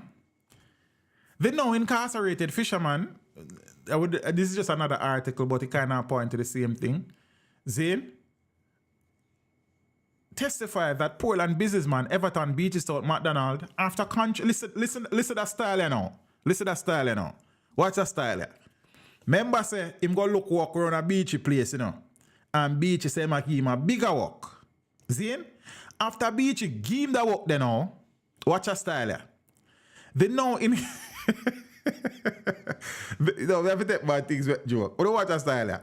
The now incarcerated fisherman testified that Portland businessman Everton Beachy Stout McDonald, after contracting him to murder his wife, then introduced him, claiming she wanted a man to kill the man who murdered her father. So while Beachy contract him to kill Tonya, Beachy introduced him to Tonya, and the witness said, Tonya, I look a man to kill a man with murder his father.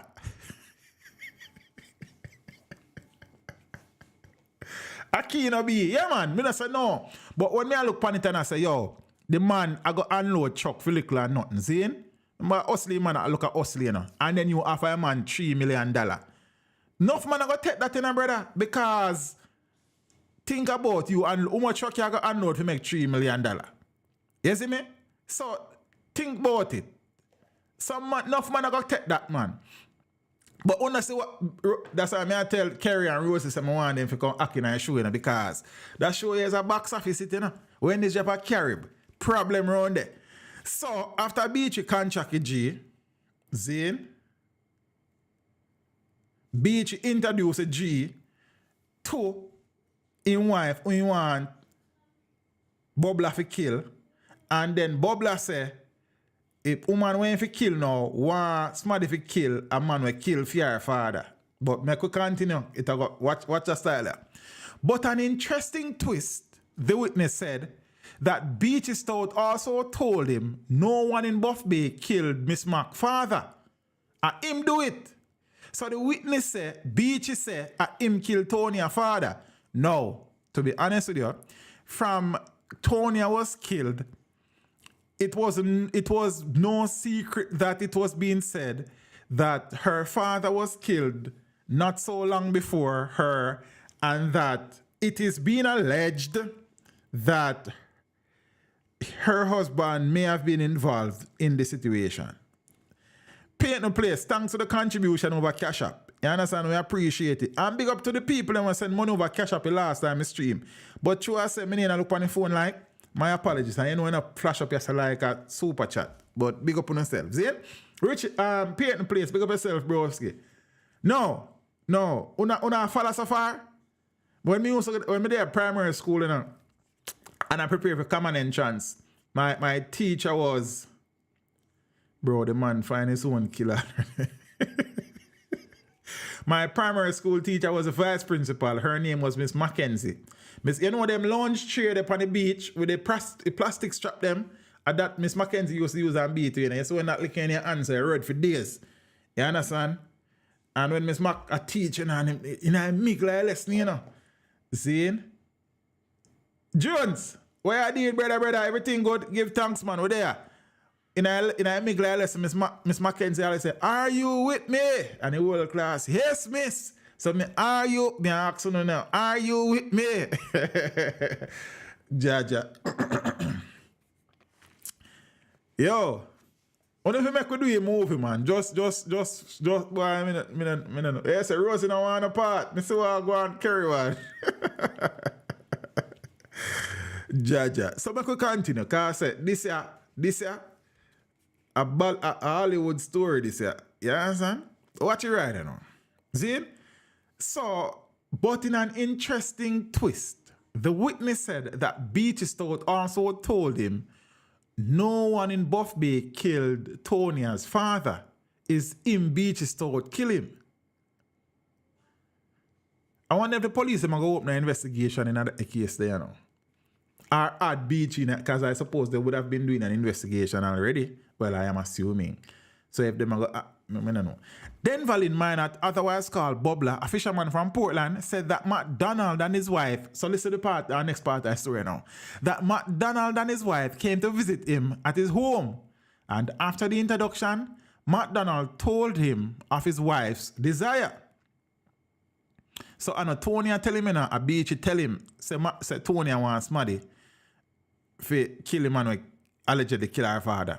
During that encounter, the witness said Beachy said a true she attack and told him that the man in question was living in Buff Bay in his house and offered to show Minot where the man lived.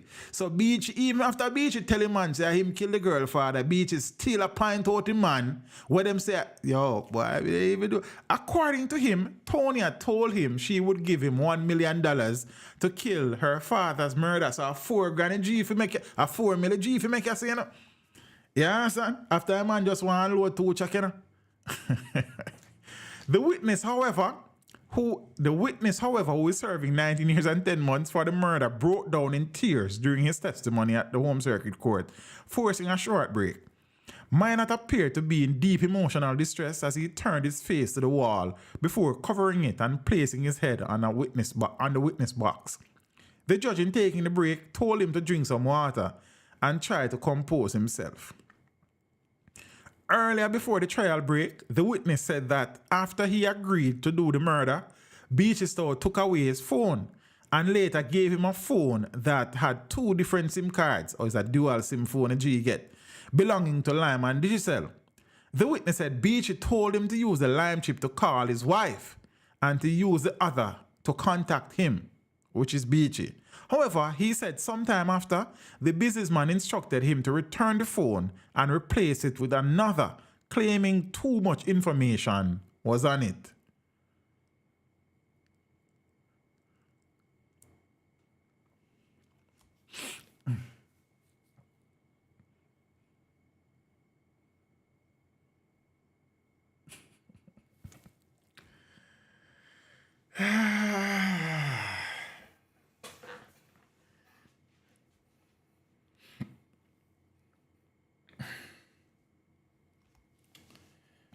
Rosa said, ladies, when you see people with their things, you have to be careful. You understand?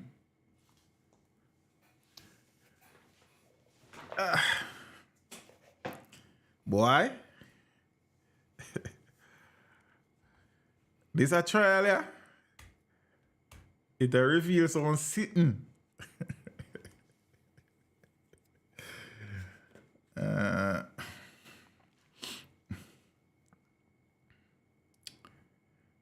Dana, I'm okay in a lady laughters. My day man I go on. But even know me I do, you know, but it's a go on. You understand what I say? I just go on and how are you? In a butcher shop, the same knife that stick sheep usually stick goat.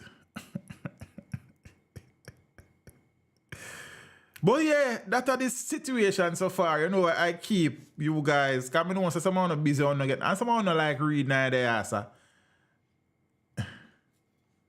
So why Beachy never kill this brother since him on a killing spree.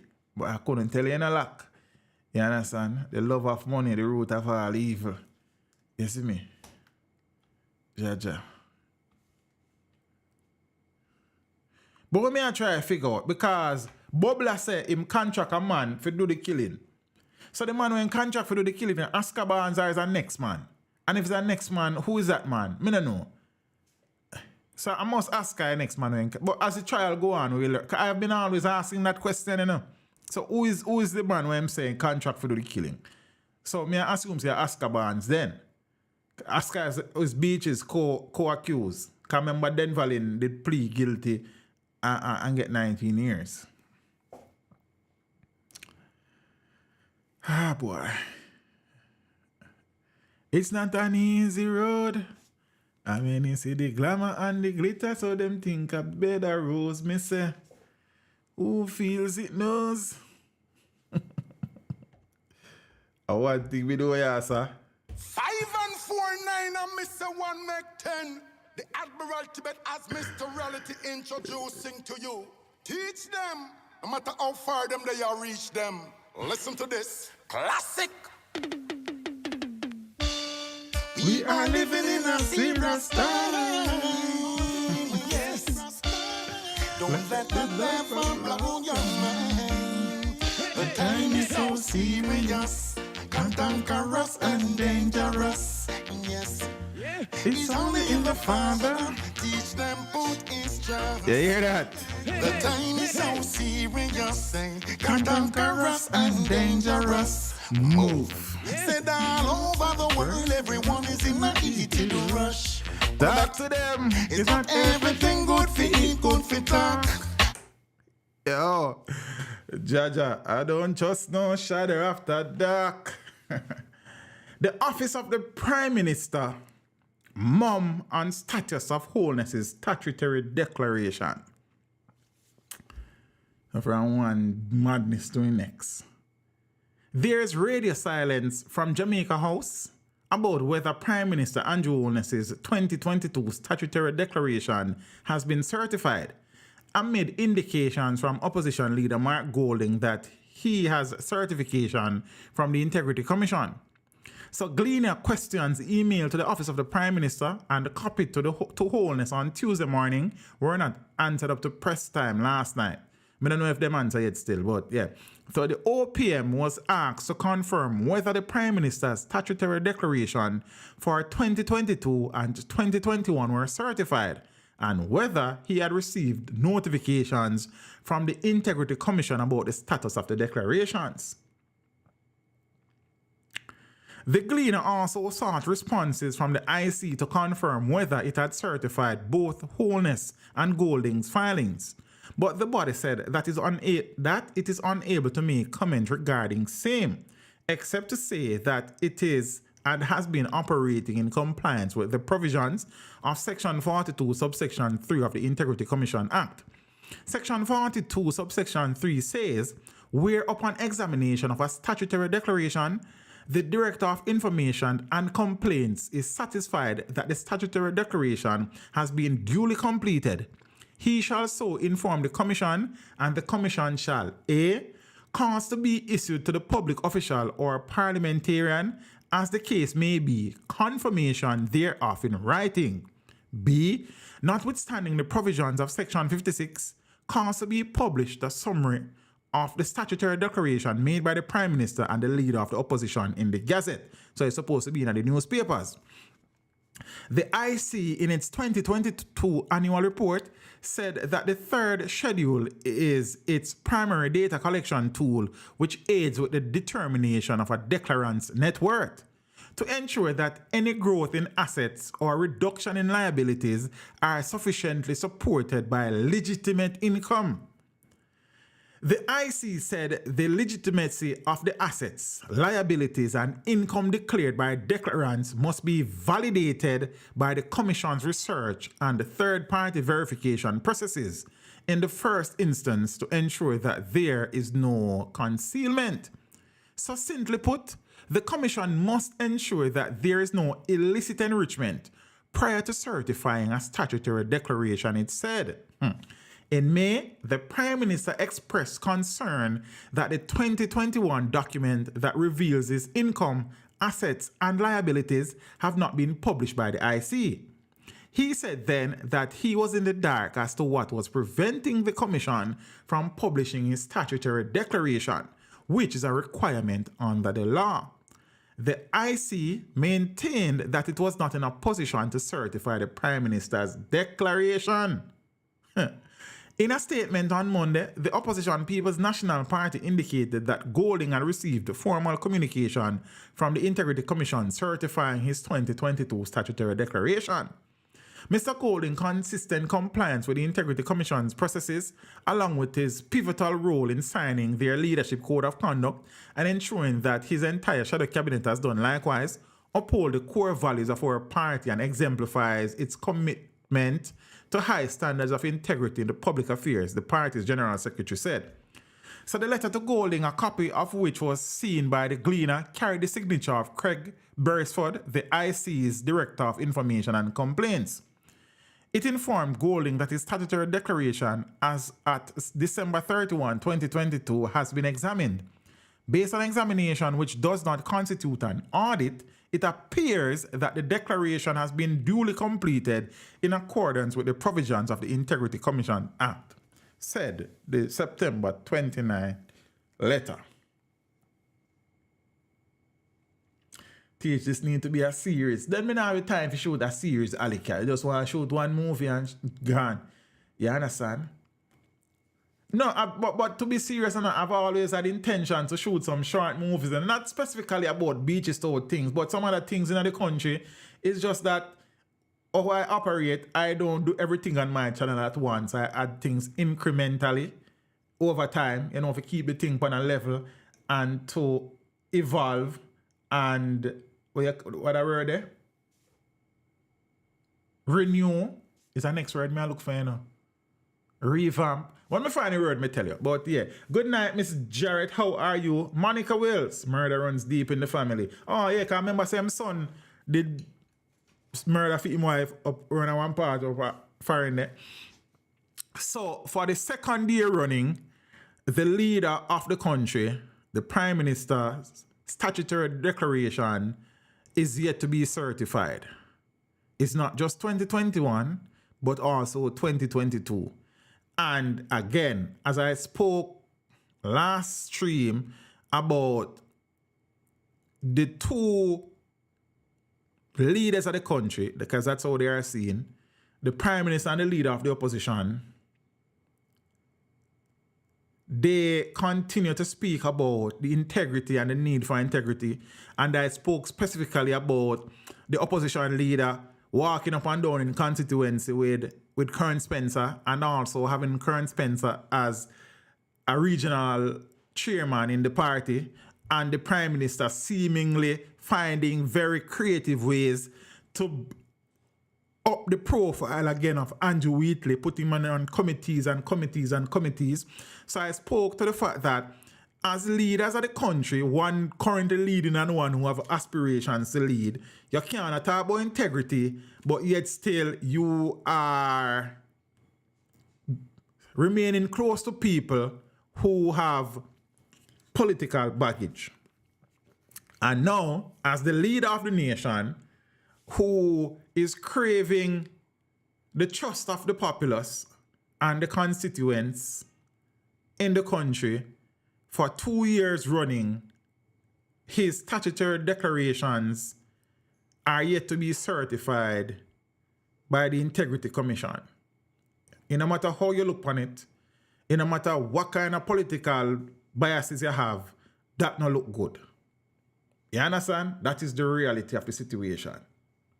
Zane, 1 year, okay, but 2 years, oh no. You understand what I say? Integrity and need for integrity. However, when integrity speaks, gunshot fires. What is integrity? All right, Cookie. Write the script for the movie and we'll link up and study that key to be. But I want to do some short movies, but they have to be meaningful and treating with the socio-economic, political, cultural aspect of Jamaica.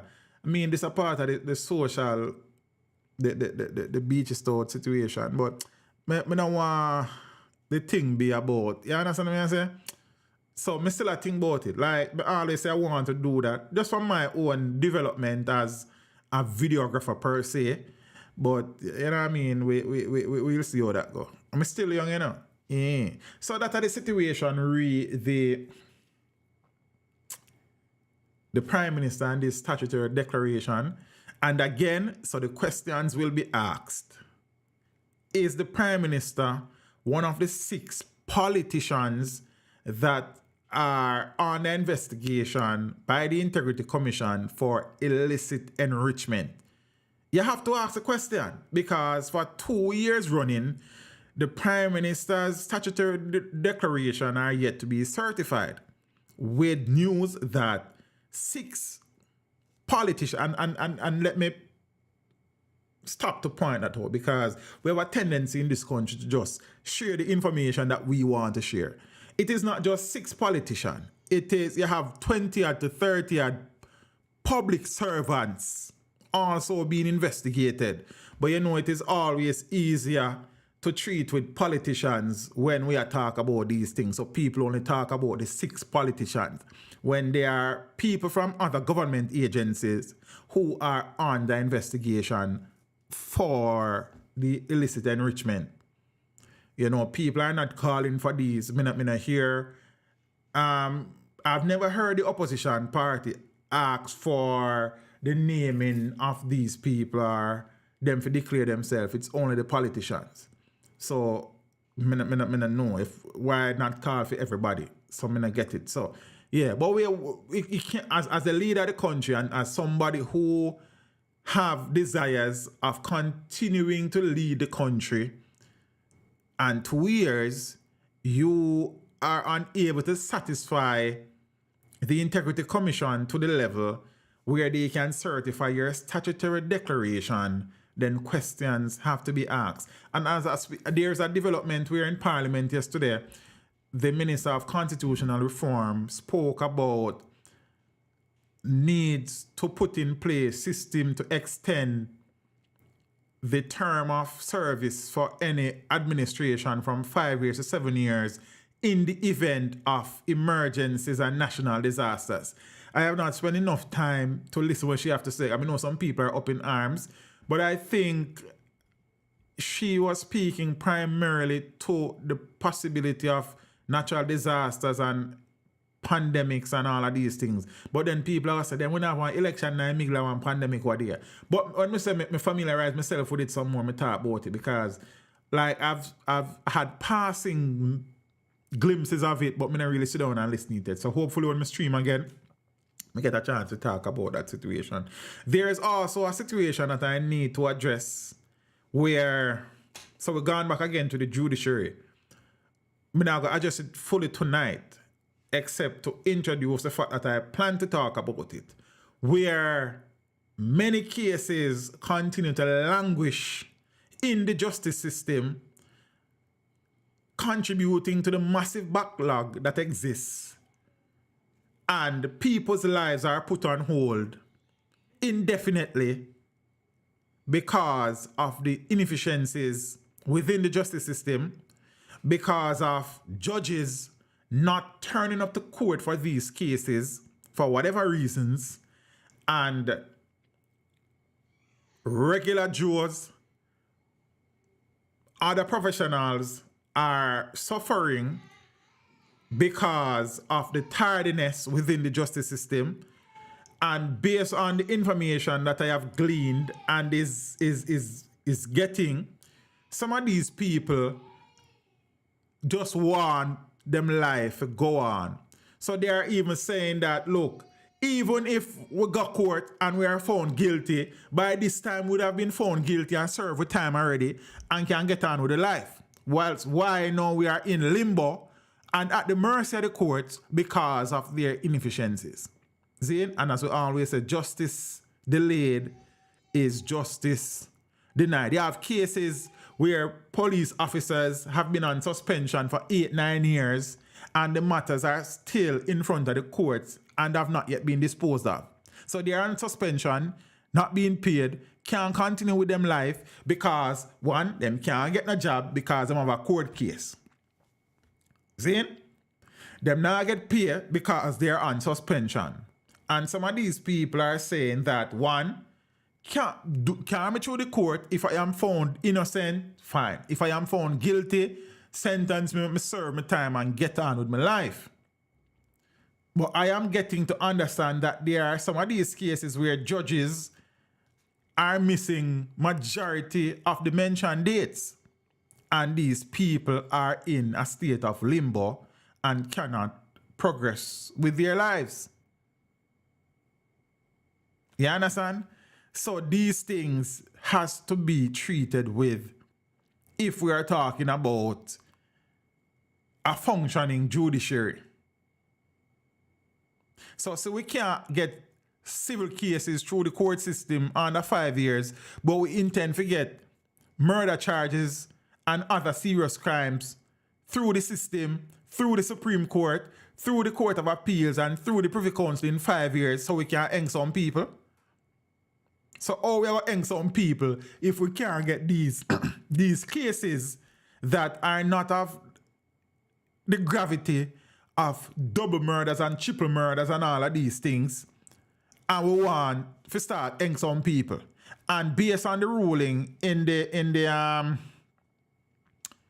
I can never remember them on the Pratt and Morgan case, you have to complete all avenues of appeal within 5 years. So the trial has to go through the court. Then, after conviction, the appeal process have to be concluded within 5 years for you to execute somebody if they are sentenced to death. So we can't get these matters through the court system that don't involve murder. Then 8 years, 9 years, them languishing in the system. So then we are go hang some people about here. Hear that a suspect is in custody for the Palmwell baby and baby. Oh, okay. I mean, I hear about that, you know, Jason. So, so breaking in for that. High alert, missing 5-year-old girl. A high alert. Oh, I just open up this and see what I go on. So, all right, I soon run through the paper and see what I go on. But okay. And thing. So, this is something that we need to talk about. I have some things that I need to do before we can really speak to this with the strength that I want to. So let me put it that way. But just to put it out there that justice delayed is justice denied. You understand? 21-year-old serial shooter slapped with 22 charges. I'll read that again. 22-year-old serial shooter slapped with 22 charges. 21 year. Oh, thanks, Jason. I said the story. So let me read it while I'm here. Nationwide News understands a woman who shares a child with Member of Parliament of East Kingston, Philip Palwell, has been picked up in connection with the disappearance of Palwell's 10-month-old daughter and her mother. 27-year-old Tashina Patterson and her daughter, Saraya Palwell, were last seen at their Gilmore Drive, Kingston 20 home on the morning of September 9. Nationwide can confirm that the woman was in custody at the Halfway Tree police station in St. Andrew. At this point, she's being treated as a prime suspect. Nationwide News can confirm that the female suspect has contacted an attorney. It is understood once the attorney arrives at the Halfway Tree police station, investigators will begin their interrogation. I don't know. This was published since then because I never see it before I start stream. Okay. I wonder if... Oh, so I shared the story earlier. So apparently there's some more development. A bus transporting school children plunged over a precipice in St. James Thursday afternoon amid heavy rain. The incident happened on the Anchovy to Reading Main Road. It is understood that at least 5 students were aboard the bus. Nationwide again understands a woman who was aboard the bus died of her injuries. Up to news time, it was unclear if rescuers reached all the passengers on board the bus. Now, acting commander of the St. James Police Division Superintendent Eron Samuels spoke with her news center shortly after 4 Thursday afternoon. So this is what he had to say. Make sure this is not too loud. So this is what the commanding officer for St. James had to say.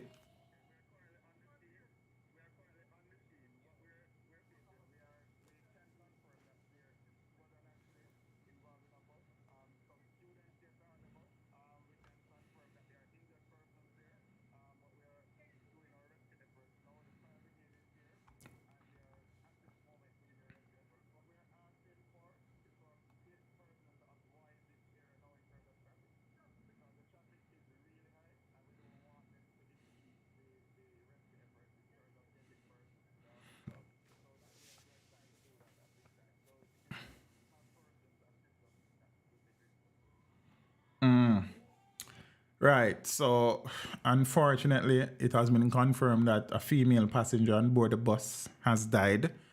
I will see what the news brings as the hours goes by. So I hope that the other passengers will survive. Right. So, in one of the newscasts, I had shared some developments in quite a few newscasts, but there was a situation where another lady who has a child for Palwell, who was being accused of being involved in the disappearance of Tashina, spoke and a lot of things were said. So, turn it up. I never did I hear. Akinas, probably through loading on my earphone. I never hear. If I never hear good, you tell me turn it up some more. Probably me just need to turn on my headphone because I loading on my ears. So if you never hear that very well, just let me know so I can play it back, alright? I have it queued up, can play it back. And I can turn it up too. So I guess I never hear it. What do you mean I never hear? So all the time it's not going on and I do not. No?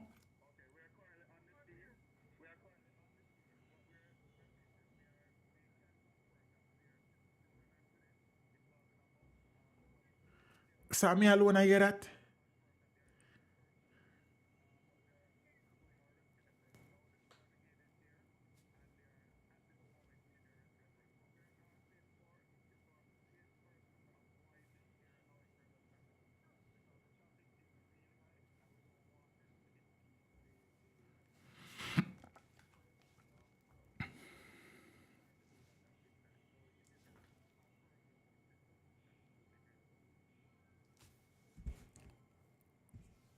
I still not hear nothing.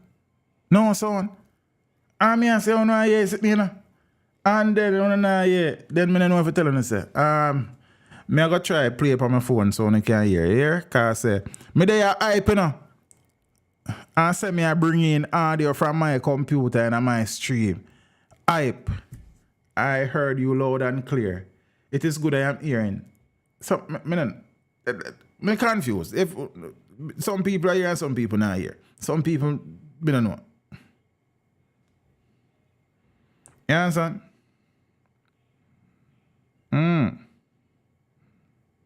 So long as we. The device, not man, so my device so good.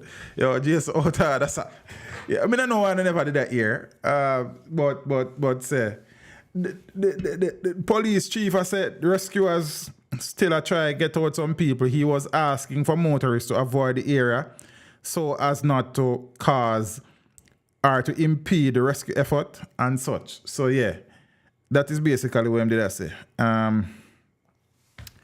And thing. Hear you, but not the clip. Oh, them I hear me, but not the clip. Thanks, Miss Roberts. Me don't know. Me don't know what go on here, sir. Me can't, me don't know. But me I hear it when me play it, you know. So you're supposed to hear it in a stream too. It's supposed to come in a stream. Me need to fix. Look, all of them things I did set up, you know. All of them something I did set up, you know. Seeing? But if me call Amir name now, now so me I blame Amir for everything. And it's him come trouble something them. But all right, teach them here, but not the audio. All right, let's see a word. Zane and thing. So me there go search it over my phone. Let me say me can't find it. Because like how the thing I let me down and Jason said my things they no good. Man, bright. Hey Jason. What you know about them sitting there, brother? Police suspecting disappearance of could be charged. Oh, so I think I can't find this one. So no.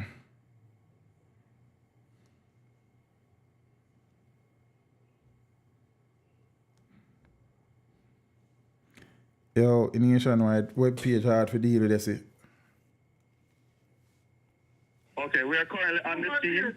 We are currently on the scene. What we're stating, we can confirm that there was an accident involving a bus. Some students yes are on the bus. We can confirm that there are injured persons there. But we are doing our rescue efforts now. The fire brigade is here, and they are at this moment doing their rescue efforts. What we are asking for is for persons to avoid this area now in terms of traffic. because the traffic is really high and we don't want them to impede the rescue efforts in terms of getting persons to the hospital. So that we're trying to do that at this time. So if you can have persons assist us with that, we'd be grateful. Right, so that is why I'm going to try sit down and say for no ear. I don't want to learn. I'm trying you know. Trying, man. Pro chat. Try it, yes. When I hear me? All right. So I'm going to play it over here, so tell me if you don't hear me. Push up this. On the scene, what we're stating, we can confirm that there Was was still an not hear accident nothing? involving a bus. Some students yes are on the bus. We can confirm that there are injured persons there. But we are doing our rescue efforts now. The fire brigade is here, and they are at this moment doing their rescue efforts. What we are asking for is for persons to avoid this area now in terms of traffic, because the traffic is really high and we don't want them to impede the rescue efforts in terms of getting persons to the hospital. So that we're trying to do that at this time. So if you can have persons assist us with that, we'd be grateful.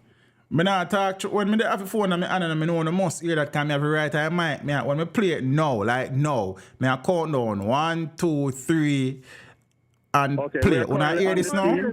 We are currently on the scene. What we're stating, we can confirm that there was an accident involving a bus. Some students yes are on the bus. When I hear that we now? can confirm that there are injured persons there. But we are doing our rescue efforts now. The fire brigade is here, and they are at this moment doing their rescue efforts. What we are asking for is for persons to avoid this area now in terms of traffic, because the traffic is really high and we don't want them to impede the rescue efforts in terms of getting persons to the hospital. So that we're trying to do that at this time. So if you can have persons assist us with that, we'd be grateful. You can't hold me again. God, my God. God, my God. So I know why a problem now. Well, I kind of figure out one problem. You understand? So yeah, I see the commissioner and the security minister happy about the Clansman sentencing. So I don't know. So yeah. Make we continue over here so now. And see what go on. I did want something over here so I say I can share. High alert. Missing 5-year-old girl. That don't sound good. Hey, what a little angel. A high alert has been activated for a 5-year. I shouldn't share my screen. For a 5-year-old Shauna K. Williams of Patrick Drive, Kingston 20, who was reported missing today. She's of brown complexion, slim build, and is about 91 centimeters or 3 feet tall. Reports from the Duhaney Park Police are at about 2:30 p.m. Shauna K was last seen on a school compound along Brontway, I hope I pronounced right, in the parish, dressed in her school uniform. I say I have any screen share set up yourself. Let me see. How this? I don't want to see that. Let me take off that. Them a share wrong thing. What is them a share? Or what that may have open?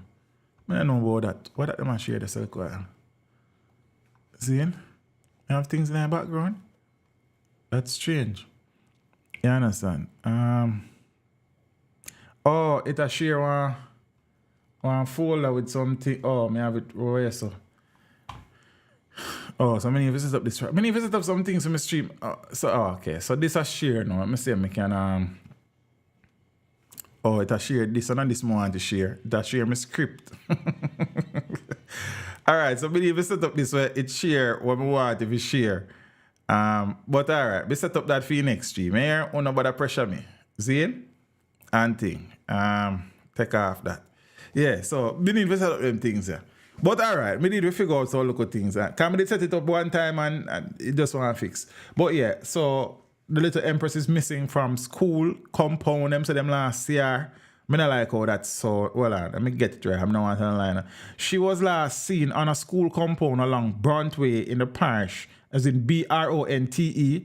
That could be pronounced Bronte as well. I'm not sure.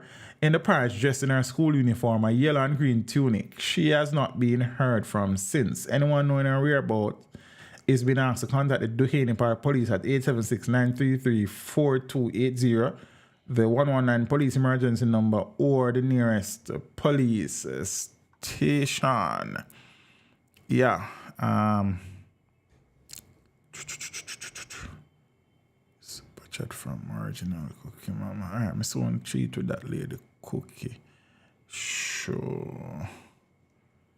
Yeah, I show more showing you look at Empress and about oh my screen share set up here now. It has set up wrong way. I mean, man, a long time in this, but yeah.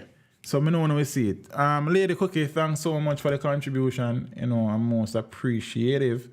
Big up yourself every time.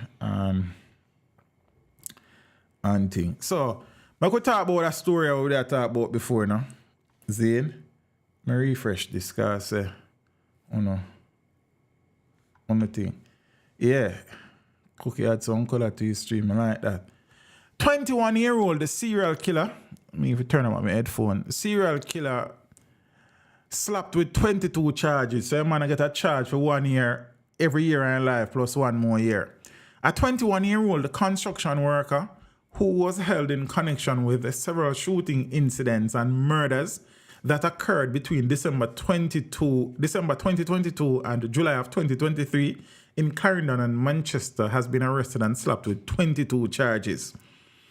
DeAndre Grant of Belfield District, Manchester, and Canaan Heights in Mapen and Clarendon has been charged with murder, 2 counts, conspiracy to commit murder, 2 counts, wounding with intent, 2 counts, shooting with intent, unauthorized possession of prohibited weapon, 4 counts, unauthorized possession of ammunition, 5 counts, using a firearm to commit a felony, 6 counts.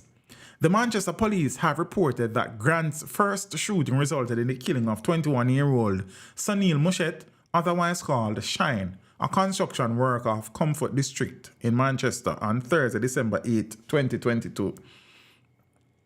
About 4 p.m. on the aforementioned date, Mushet was shot dead. Well, Mushet was shot to death, allegedly by a Grant in Kendall District in the parish. 44-year-old Novlin Matthews, otherwise called Catherine, a chef of New Green District in Manchester, was reportedly shot and killed and a man injured when reportedly attacked by a Grant in their community on Friday, March 3. Reports are that Matthews and the man were walking along the roadway when they were reportedly pounced upon by a Grant and 3 other armed men. They opened gunfire on both parties, hitting them multiple times before escaping in the area. The injured persons were transported to hospital where Matthews was pronounced dead and the injured man treated. Now, according to the police, Grant reportedly struck again at a plaza in Mandeville on Monday, March 6, where it was reported that 2 security guards were attacked by 3 men, one of whom was armed with a handgun. The attackers then restrained and demanded money from one of the 2 guards. The demands were not met, a tussle ensued and the attackers fled after the armed man opened gunfire.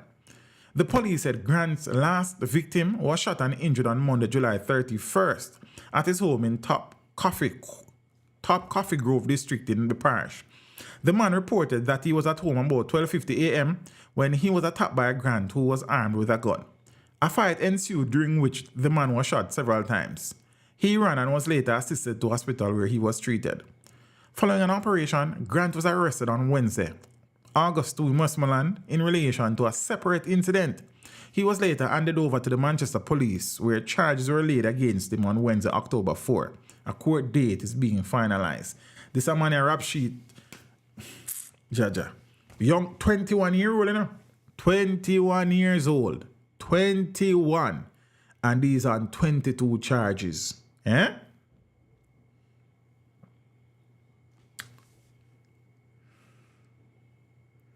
DeAndre, how you got? Oh, weird. So, yeah. But I mean, I know, young youth them now. And then you go here say, the system fail the youth them and no work. Now they for the youth them and the youth them this and the youth them that. Some of the youth them don't want nothing. You understand what I say? Some of the youth them want not a thing. You understand? You know the man will say, as I had to do what I got to do. You understand? And the reporter said, what did you do? The man said, nothing. Nothing at all. Some of the youth them don't want nothing. I need to find that thing that for others want to make sample, you know. What did you? Nothing. You understand? So I have done, I think I've done about 2 videos about ghost guns in Jamaica. one of them, what's your name again? Brianna. I think the first ghost gun that I covered was they named it Brianna. And I say her. Zane, responsible for murders all over the country. See, I think Miss Bernadine, the sound soon come up. I guess I just wish part in the stream there. You see me? And thing. So we see another situation where him need some good jail time. Well, based on Silver, the new Firearms Act, then does that alone him in a whole heap of problem for, because for you found guilty that you look on 15 years, plus 2 count of murder, you look on 35 to life for one of them. If found guilty, then I guess depends upon the judge too. And then the aggravating and mitigating circumstances. If he is found guilty, him in a problem. You understand? So make we see where we go. JCF and Cayman cops in talks after gun linked to murders in Jamaica. So the Jamaican police are in talks with their counterparts in the Cayman Islands following last weekend's announcement by Cayman's police chief Derek Bryan that the authorities in the British Overseas Territory seized a gun that is linked to multiple killings in Jamaica. In a report last weekend, Bryan revealed that members of the Cayman Islands police force recently seized a firearm that was reportedly used in at least 5 murders in Jamaica. So the man them use it and sell it, I don't know. Speaking with reporters, Bryan, who will be leaving the post in a matter of days, hope I pronounce his name right, it's spelled Byrne. Bryan. So if I not saw, then I'm sorry, sir. Said one of the many enhancements he has presided over during the last 7 years was the development of ballistics, and based on this, the territory is now a regional hub for firearms forensics. Since he took over the reins of the Royal Cayman Islands Police Services, Bryan has, that's not important, let me get the important part. He said the weapon, which somehow made its way to the Cayman Islands, is now part of a major investigation. Oh, so you mean gun can reach other islands too? Oh, okay. Interesting. You mean British territory gonna reach there? We never know that, because by all things you then sound like I just Jamaica alone gonna reach like. But I'm just being mischievous. But we know that our borders are very porous, and we need to find ways and means to reduce the number of, first thing, the amount of gun there and more gun they need to come in. Zane, what we need to do is cut off the flow of gun into the country, and then over time find the ones that were there as best as we can. But the next story for you next time. He said the weapon somehow made its way to the Cayman Islands and is now part of a major investigation. So I don't know if the weapon was used there, indicating that the relationship with Jamaica remains very important. Now, the police commissioner said many of the guns found in the Cayman Islands have Jamaican origins. Jamaica make no gun, me boss. But me get where I say still. He also highlighted Jamaica as a source for most marijuana and other drug shipments. Boy, we can't get a break. On Tuesday, during the Jamaica Constabulary Force's quarterly media briefing, Jamaica's Commissioner of Police, Major General Anthony Anderson, was asked about the damning claims. Specifically, he was asked whether the JCF was aware of the murder weapon, the homicides to which it has been linked, and who may have committed the killings. In his response, Anderson said, "We have a comprehensive tracking of firearms at our ballistic lab, and we collaborate across the Caribbean and wider on identifying guns that are used on various scenes. We do it locally, and we have tied some firearms to even as much as 20 plus murders or scenes of shootings. So with this one, it is early days yet, but we are collaborating with Cayman on this, and we will see where it leads us," he said. Jamaica. Down in a Jamaica, breaky barn and grow. Rough rasta. But that one cool compared to some in the alley, because as the CP has said, there have been guns where have been linked to 20 murders and 20 shootings and all sorts of these things. Them tend to call them ghost guns, and within the investigative arm of the police force, they give these guns name. So when the ballistics show say at the same weapon, them do them thing, eventually them find some of them, and some of them they don't, and Like the story with Brianna, the one that they codenamed Brianna, that originated at one place around the US and then it all sort of sitting. It do some whole heap of things. Was involved. You can go search the video and thing. Yeah. So peeps, at this time I left it in the night, you know. I think I'm there long enough. For what time you know in the night? 9:50, I'm there from 6:45. A whole heap of chatting that, you know. But we give thanks to the opportunity to have an audience that is attentive and, you know what I mean, critical and what is the word I want to find? A good word, man. Zane. But me can't find it. When I find it, I tell you.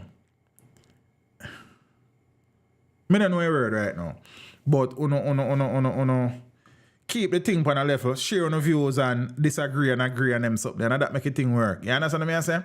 So, you know what I think go. Tonight at Thursday night, I'm going to stream tomorrow night, but I'm supposed to have one interview far away past Saturday. So I'm going to need tomorrow night to finish up my research and then sit there and get myself together. So that's why I'm not about to stream tomorrow night. So hopefully Sunday evening, when I can't beat me up, but I'm not streaming, I'm there, yeah. Mama and Papa. So big up on yourself again.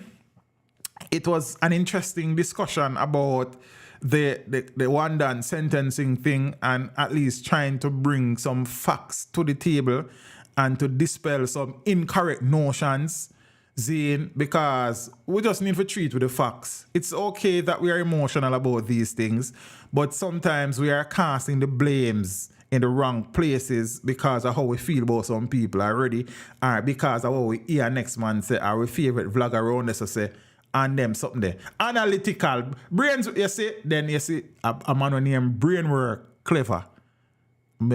I figured it's the man know the word I look for. It has been an analytical discussion in the comments and yeah. You understand what I mean? That is, you see, man named Brainworks. A man that you see powerful names. These are the names that we take on. See, man, I using brain and work. You understand what I mean? I say so.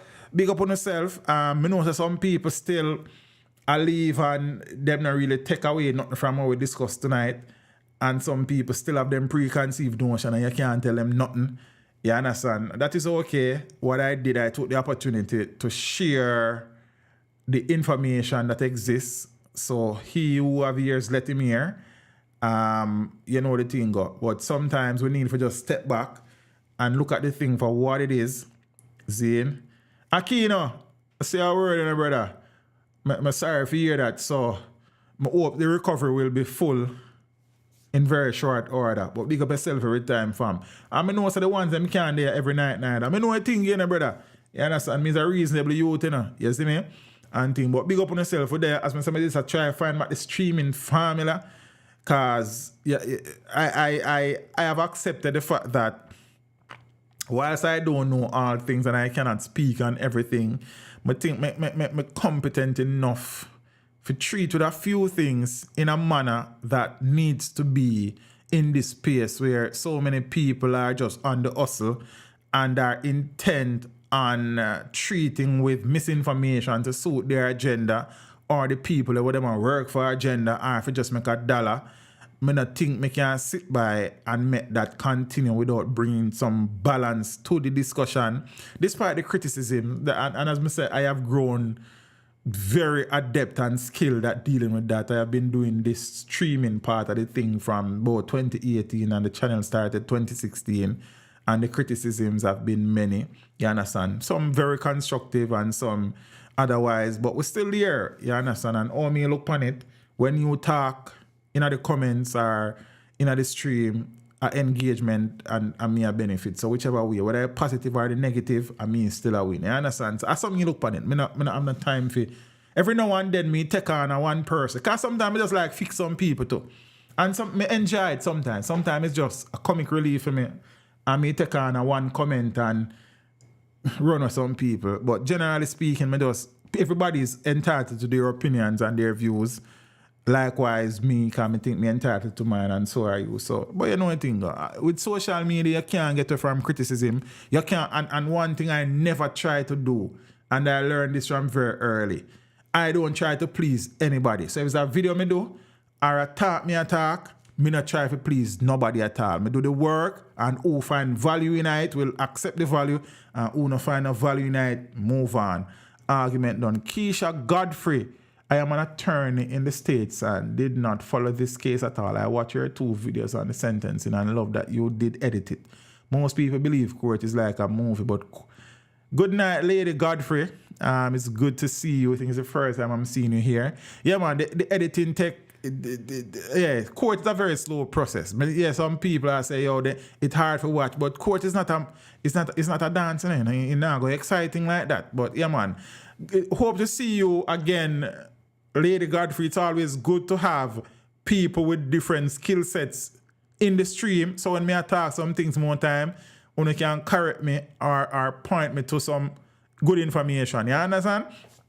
Big up on yourself. Enjoy your weekend. As I said, you may not see me tomorrow night. I was shocked that the sentencing guidelines in New York, all the years for all the charges are counted up, and then only then do the subtract. Yeah. And that frightening Lady Godfrey. You see, Lady Godfrey coming wrong time when I left in the car. Lady Godfrey would have had some value because she had given now a different side of the kind, somewhere different. But Lady Godfrey, next time, make sure you're there early. You understand? Make sure you set your notification, forget notification from the channel. You understand? Welcome to the family. You're going to be a very valuable member like everybody else. But the lie is a lie and you're a liar. I like that. Big up yourself. So yeah, peeps, we're there.